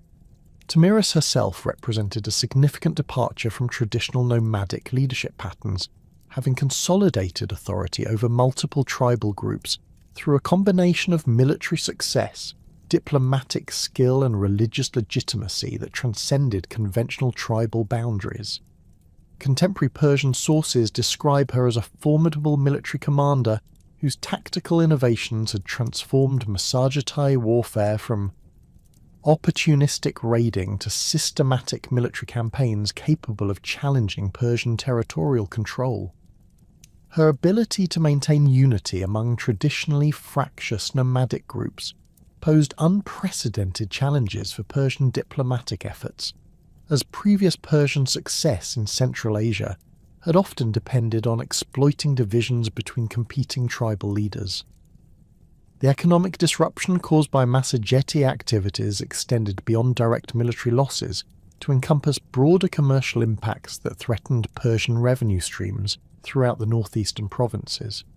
Merchant communities in Bactria and Sogdiana had reduced their trading activities due to security concerns, while Persian administrative costs in frontier regions had increased dramatically due to the need for enhanced military protection and frequent reconstruction of damaged facilities.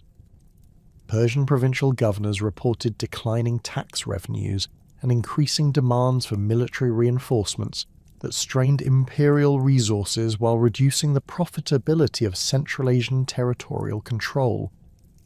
Persian intelligence gathering operations during 531 530 BC reveal the extent to which Massagetei military capabilities had expanded beyond traditional nomadic limitations. Massagetei forces had established semi-permanent bases along major river systems, constructed siege equipment capable of attacking fortified Persian installations, and developed supply systems that could support extended military campaigns rather than brief seasonal raids.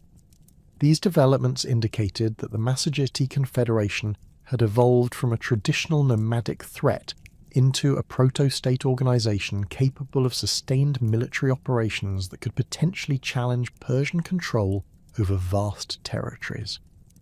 The diplomatic initiatives undertaken by Persian agents during this period encountered unprecedented resistance from Massagetei leadership, who had apparently concluded that accommodation with Persian expansion was impossible given the fundamental incompatibility between nomadic and sedentary economic systems. Previous Persian success in Central Asian diplomacy had relied on offering tribal leaders opportunities for profitable participation in imperial commercial networks, but Massagetei prosperity had become increasingly dependent on disrupting these same networks through raiding activities that generated substantial wealth while maintaining nomadic independence. Persian military preparations for the Massagetei campaign required extensive modifications to standard imperial military procedures and equipment specifications. The vast distances involved in operations beyond the AMU Darya demanded supply arrangements capable of supporting large military forces far from established Persian logistical bases, while the mobile nature of nomadic opponents required Persian commanders to develop enhanced reconnaissance capabilities and rapid deployment procedures. Persian engineers designed specialized equipment for steppe warfare, including portable bridge sections for river crossings, lightweight siege engines adapted for rapid assembly and deployment, and enhanced cavalry gear designed for extended operations in harsh continental climate conditions. The recruitment of military forces for the Massagetei campaign drew upon Persian military resources throughout the empire, with contingents assembled from Anatolia, Mesopotamia, and the Iranian plateau to create a composite army that represented the full diversity of Persian military capabilities. Archaeological evidence from Persian military assembly points reveals the logistical complexity involved in coordinating these diverse forces with standardized weapons production, uniform supply procedures, and integrated command structures that could accommodate different linguistic and cultural military traditions, while maintaining operational effectiveness under challenging campaign conditions. Cyrus's decision to personally lead the Massagetei campaign reflected both the strategic importance he attached to resolving the northeastern frontier situation and his recognition that success would require the highest levels of military leadership and diplomatic authority. At approximately 70 years of age, Cyrus remained an active military commander whose personal presence could inspire Persian forces while demonstrating imperial commitment to achieving decisive victory over nomadic opponents. His participation in the campaign also provided opportunities for direct diplomatic contact with Massagetei leadership, as nomadic political traditions often required personal negotiation between rulers rather than delegation to subordinate officials.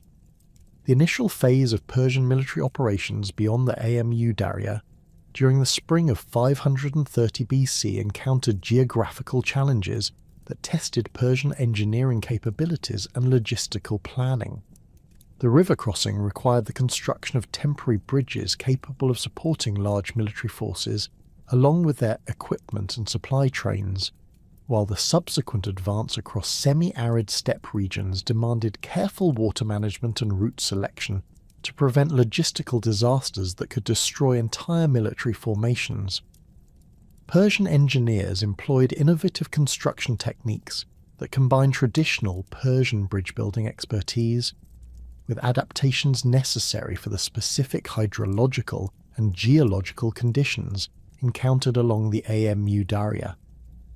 Persian tactical deployments during the early stages of the campaign reflected lessons learned from previous Central Asian operations, while adapting to the specific challenges posed by Massagetai military capabilities. Persian cavalry formations were reorganized to emphasize mobility and endurance rather than shock combat, with enhanced reconnaissance units deployed to provide early warning of Massagetai movements and prevent surprise attacks against Persian supply lines.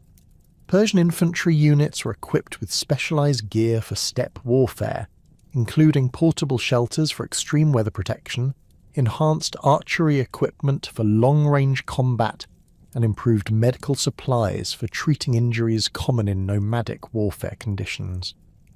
The Massagetai response to Persian invasion demonstrated sophisticated strategic planning that exploited their intimate knowledge of local geographical conditions while maximizing the tactical advantages inherent in nomadic warfare techniques.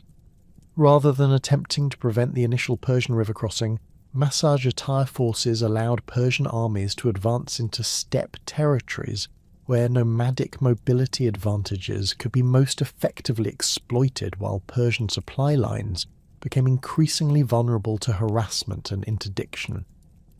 This strategic approach reflected Tomiris's understanding of the logistical constraints that limited Persian operational capabilities in nomadic territories.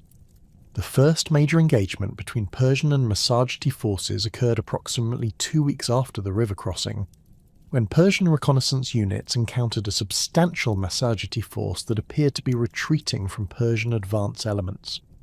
Persian commanders, interpreting this contact as evidence of Massagetai unwillingness to engage in direct combat, ordered pursuit operations that led Persian cavalry formations into carefully prepared ambush positions, where Massagetai archers could exploit their superior knowledge of terrain features and environmental conditions. The tactical sophistication demonstrated by Massagetai forces during this engagement revealed the extent to which nomadic military capabilities had evolved. Through contact with settled civilizations and analysis of Persian tactical procedures, Massagetai commanders employed coordinated archery barrages that exploited wind patterns and terrain features to maximize their effectiveness while minimizing exposure to Persian counterattacks. Massagetai cavalry formations demonstrated enhanced discipline and coordination that enabled complex tactical maneuvers requiring precise timing and communication under combat conditions. Persian casualties during this initial engagement included several high-ranking cavalry commanders whose deaths disrupted Persian tactical coordination, while providing Massagetai forces with valuable intelligence about Persian command structures and operational procedures. The loss of experienced Persian officers created command vacancies that could not be easily filled given the specialized knowledge required for effective steppe warfare operations, while captured Persian equipment provided Massagetai craftsmen with examples of Persian military technology that could be adapted for nomadic tactical requirements. The psychological impact of this tactical setback on Persian military morale was compounded by the harsh environmental conditions that Persian forces encountered during their advance across Massagetai territories.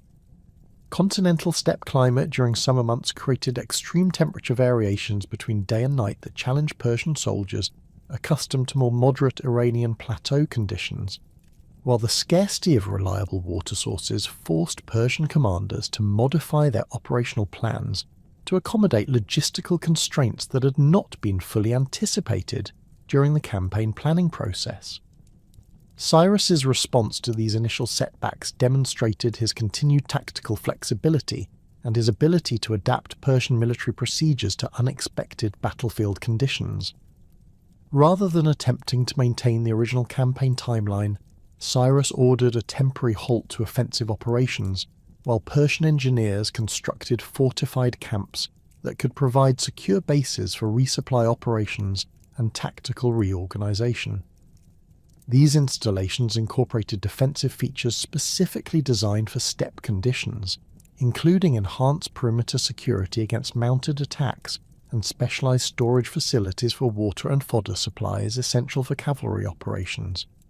The diplomatic overtures initiated by Cyrus during this operational pause represented a final attempt to achieve campaign objectives through negotiation rather than continued military action. Persian envoys approached Masagetai leadership with proposals for territorial agreements that would have recognized Masagetai autonomy over specified steppe regions while establishing Persian control over crucial trade routes and commercial installations. These negotiations revealed fundamental disagreements about territorial boundaries and commercial rights that could not be resolved through conventional diplomatic procedures. Tamiris's rejection of Persian diplomatic proposals was accompanied by counteroffers that would have required substantial Persian territorial concessions and the abandonment of established commercial arrangements that were essential for imperial revenue generation. Massagetae demands included Persian withdrawal from all territories beyond the Amu Darya, cessation of Persian commercial activities that competed with traditional nomadic trading practices, and Persian recognition of Massagetae authority over vast steppe regions that Persian administrators considered crucial for imperial security and economic development. The breakdown of diplomatic negotiations forced Cyrus to resume military operations under increasingly difficult conditions that favoured Massagetae tactical capabilities while constraining Persian operational flexibility. Autumn weather patterns in Central Asian steppe regions created additional logistical challenges for Persian forces, while Massagetae familiarity with seasonal environmental changes enabled them to exploit weather conditions for tactical advantage. Persian supply lines became increasingly vulnerable to Massagetae harassment as the distance from Persian logistical bases increased and environmental conditions made resupply operations more difficult and dangerous.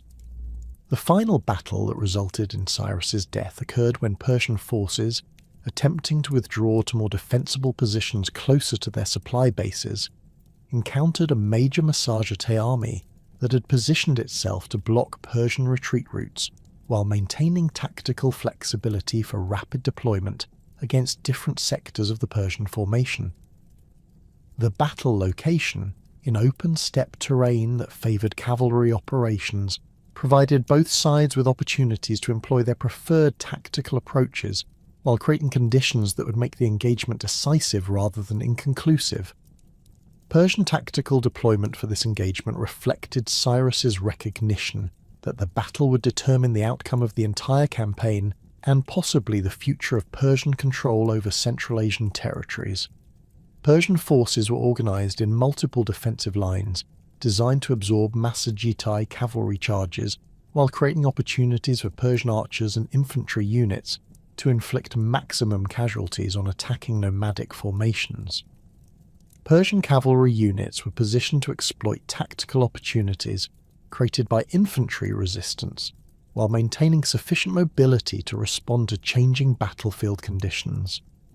Massagetae battle tactics demonstrated the full sophistication of their military evolution under Tamiris's leadership, with coordinated attacks that combined traditional nomadic mobility with tactical innovations learned through analysis of Persian military procedures.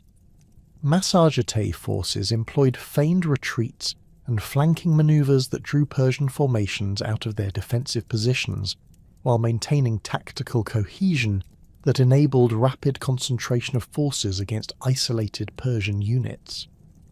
The battle's outcome was determined by Massagetae's success in disrupting Persian command and control systems while maintaining their own tactical coordination under intense combat conditions.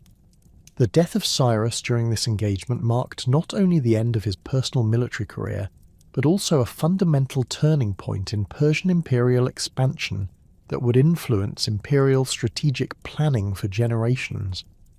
Various historical sources provide conflicting accounts of the specific circumstances surrounding his death, with different versions emphasizing different aspects of the battle and its aftermath.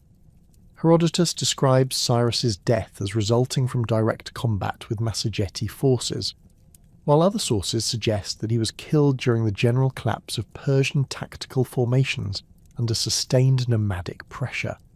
The reliability of these accounts is complicated by their political motivations and the propaganda requirements of different audiences, making definitive reconstruction of events impossible based on available evidence.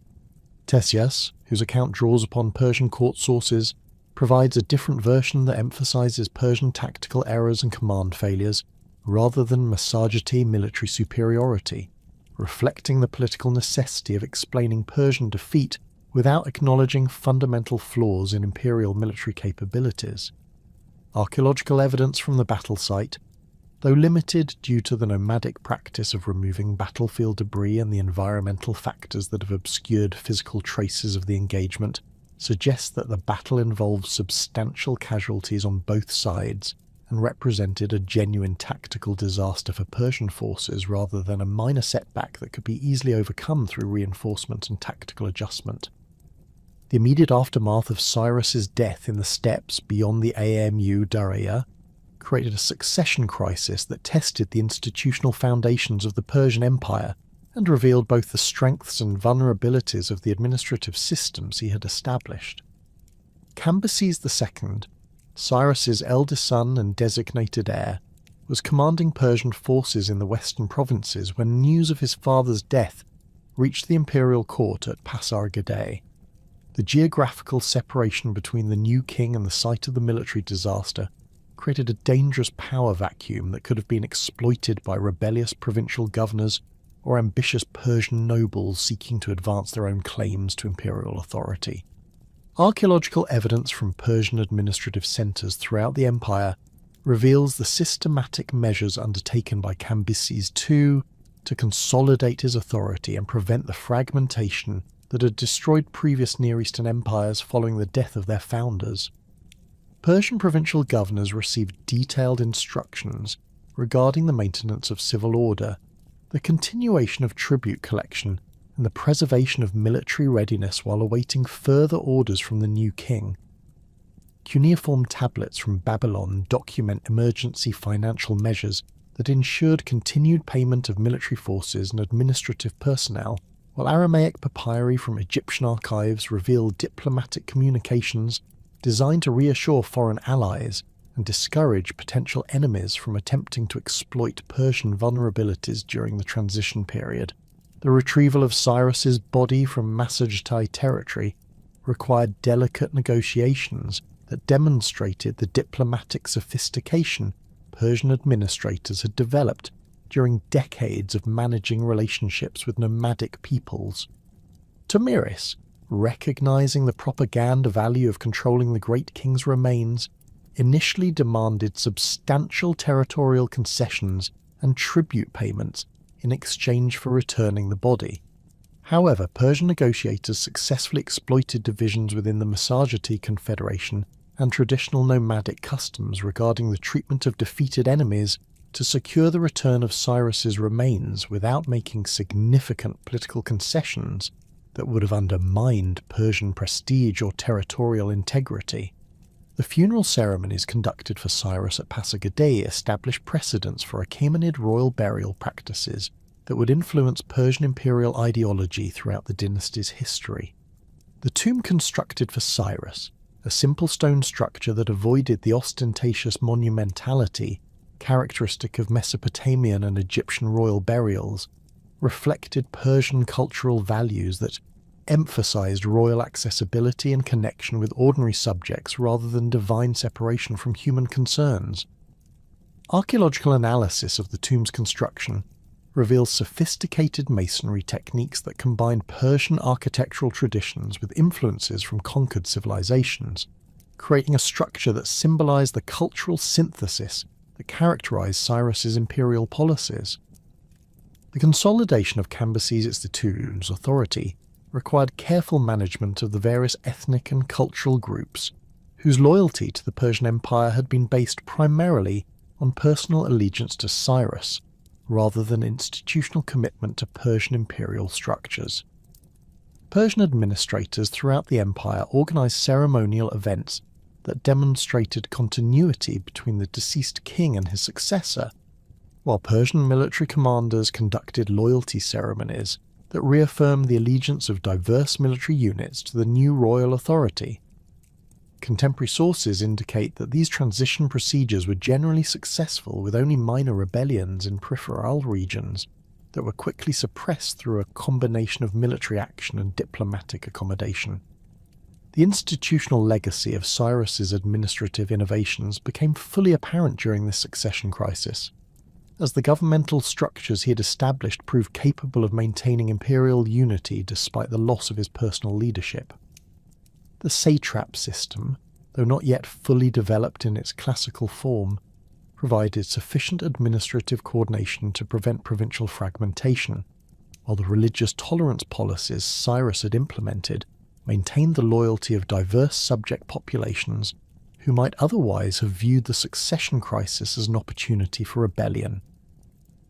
Persian military organization demonstrated similar institutional strength, with professional officer corps and standardized procedures ensuring continued operational effectiveness despite the loss of experienced commanders in the Massagetie disaster. Cyrus's lasting influence on Persian imperial ideology extended far beyond specific administrative policies to encompass fundamental concepts of legitimate authority and royal responsibility that would shape Achaemenid political culture for over 2 centuries. The concept of universal kingship, which presented the Persian monarch as ruler of all peoples rather than merely the leader of the Persian ethnic group, provided ideological justification for continued imperial expansion, while creating obligations for just governance and cultural accommodation that distinguished Persian rule from the purely exploitative imperialism of earlier Near Eastern empires. Archaeological evidence from Achaemenid royal inscriptions throughout the empire reveals the systematic development of these ideological themes during the reigns of Cyrus's successors. The famous Behistun inscription of Darius I explicitly acknowledges Cyrus as the founder of Persian imperial legitimacy, while inscriptions from Persepolis and other royal centres consistently emphasise the continuity between Cyrus's policies and later imperial practices.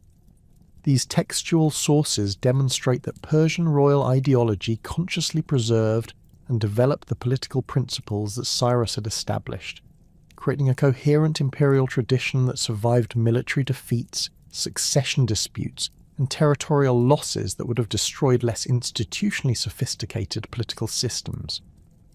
The religious tolerance policies initiated by Cyrus became one of the most distinctive and enduring characteristics of Persian imperial governance, influencing administrative practices throughout the Achaemenid period and providing models for later empires that sought to govern culturally diverse populations.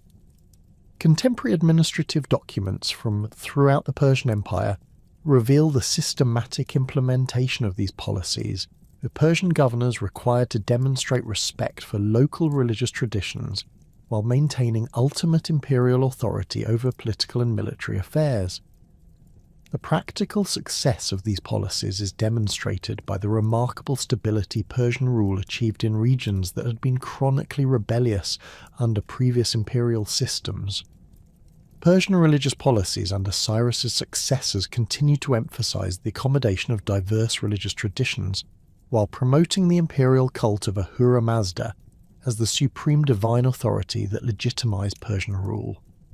Archaeological evidence from religious sites throughout the empire reveals Persian financial support for temple restoration and religious festivals, while administrative documents record Persian participation in local religious ceremonies and their respect for traditional religious hierarchies.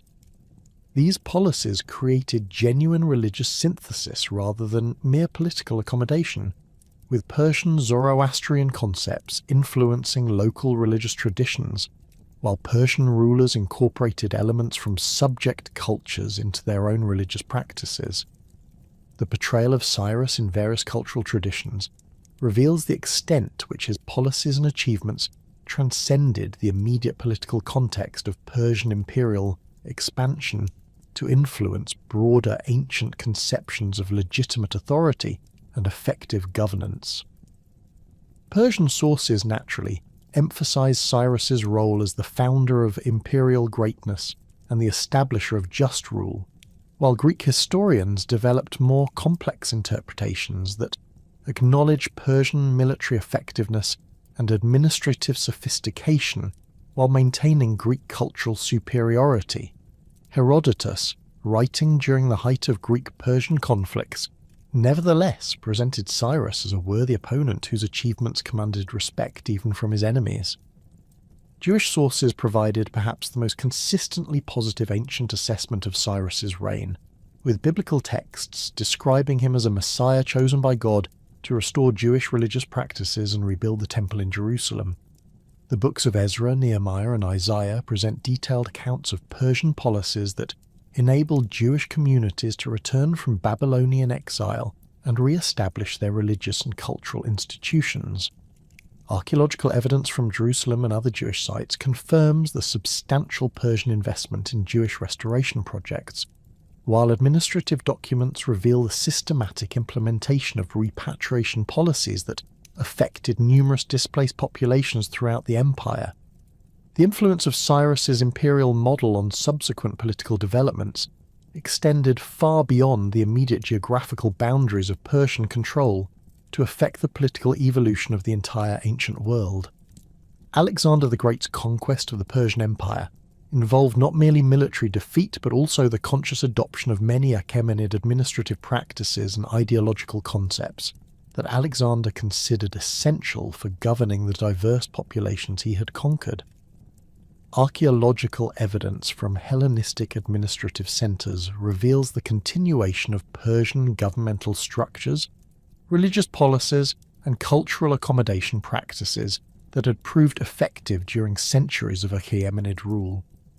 Roman imperial ideology and administrative practices similarly drew upon Persian precedents, particularly in the areas of provincial governance, religious tolerance, and the integration of diverse cultural groups into coherent imperial structures.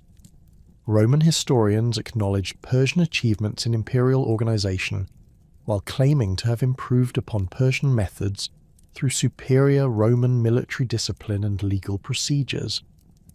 Archaeological evidence from Roman frontier regions reveals administrative techniques and defensive strategies that clearly derived from Persian models, while Roman religious policies towards subject populations reflected Persian influences, even when Roman authors claimed purely Roman origins for their tolerance practices.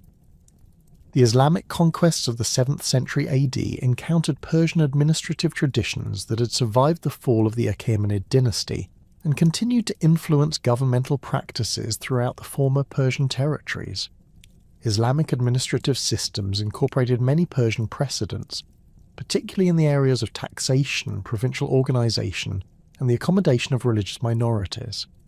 Arabic historical sources acknowledge Persian contributions to Islamic governmental development, while emphasizing the superior religious authority that justified Islamic political dominance over formerly Persian territories.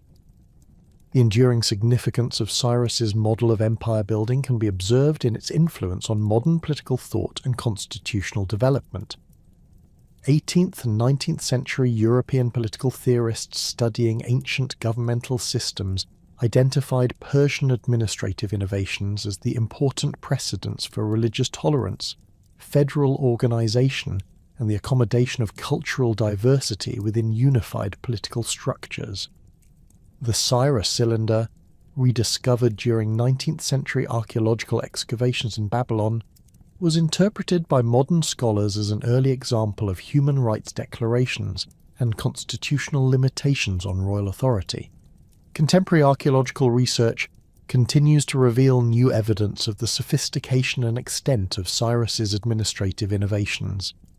Excavations at Persepolis, Pasargadae, and other Achaemenid sites have uncovered thousands of administrative documents that demonstrate the systematic implementation of Persian governmental policies throughout the empire. These discoveries have revised scholarly understanding of ancient imperial administration, while confirming the historical accuracy of many classical sources that had previously been dismissed as unreliable or propagandistic. The cultural synthesis achieved under Cyrus's leadership created lasting artistic and intellectual traditions that influenced the development of ancient civilization throughout the Near East and Mediterranean world. Persian artistic styles combined Iranian traditions with influences from conquered civilizations to create distinctive aesthetic approaches that influenced architectural, sculptural, and decorative arts throughout the ancient world. Archaeological evidence from Persian sites reveals the systematic development of these synthetic artistic traditions. While Persian artistic influences can be traced in the cultural remains of societies throughout the former Persian Empire, the technological innovations promoted by Persian imperial policies contributed to significant advances in engineering, metallurgy, transportation, and communication systems that influenced ancient technological development far beyond Persian territorial boundaries. Persian road construction techniques, irrigation systems, and architectural methods were adopted by subsequent civilizations throughout the Near East and Mediterranean regions. Archaeological analysis of Persian technological remains reveals sophisticated engineering capabilities that combined practical effectiveness with aesthetic considerations, creating infrastructure systems that served both immediate functional requirements and broader imperial ideological purposes. The economic policies implemented during Cyrus's reign established commercial and monetary systems that influenced ancient economic development throughout the civilized world. Persian standardization of weights, measures, and monetary systems facilitated long-distance trade while creating economic integration across vast geographical regions.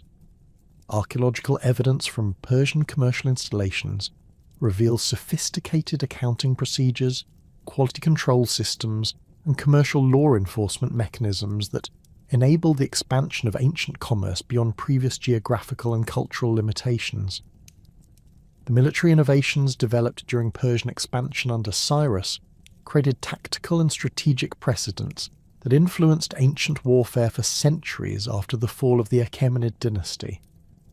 Persian cavalry techniques, siege warfare methods, and the coordination of ethnically diverse military forces provided models that were studied and adapted by subsequent military leaders throughout the ancient world. Archaeological evidence from Persian military installations reveals the systematic development of these innovations, while their influence can be traced in the military practices of later empires and kingdoms throughout the Near East and Mediterranean regions. The diplomatic practices pioneered by Persian administrators under Cyrus's leadership established precedents for international relations that influenced ancient diplomatic development far beyond immediate Persian interests.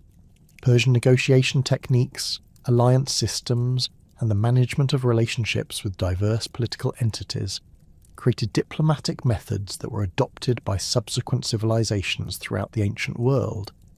Contemporary diplomatic documents reveal the sophistication of Persian international relations, while their influence on later diplomatic practices demonstrates the enduring value of the political innovations Cyrus had established. The death of Cyrus in 530 BC marked the end of one of history's most remarkable individual achievements in imperial creation. But the institutional and ideological foundations he had established ensured that his legacy would continue to influence world historical development for millennia. The Persian Empire he had founded would continue to expand under his successors, ultimately becoming the largest political entity in ancient history, while maintaining the essential characteristics of tolerance, accommodation, and cultural synthesis that had distinguished his reign. Even after the empire's eventual collapse, the governmental principles and administrative innovations Cyrus had pioneered would continue to influence political development throughout the civilized world, creating a lasting legacy that transcends the immediate historical context of ancient Persian imperial expansion to encompass fundamental questions about the nature of legitimate authority, effective governance, and the relationship between rulers and subjects that remain relevant to contemporary political thought and practice.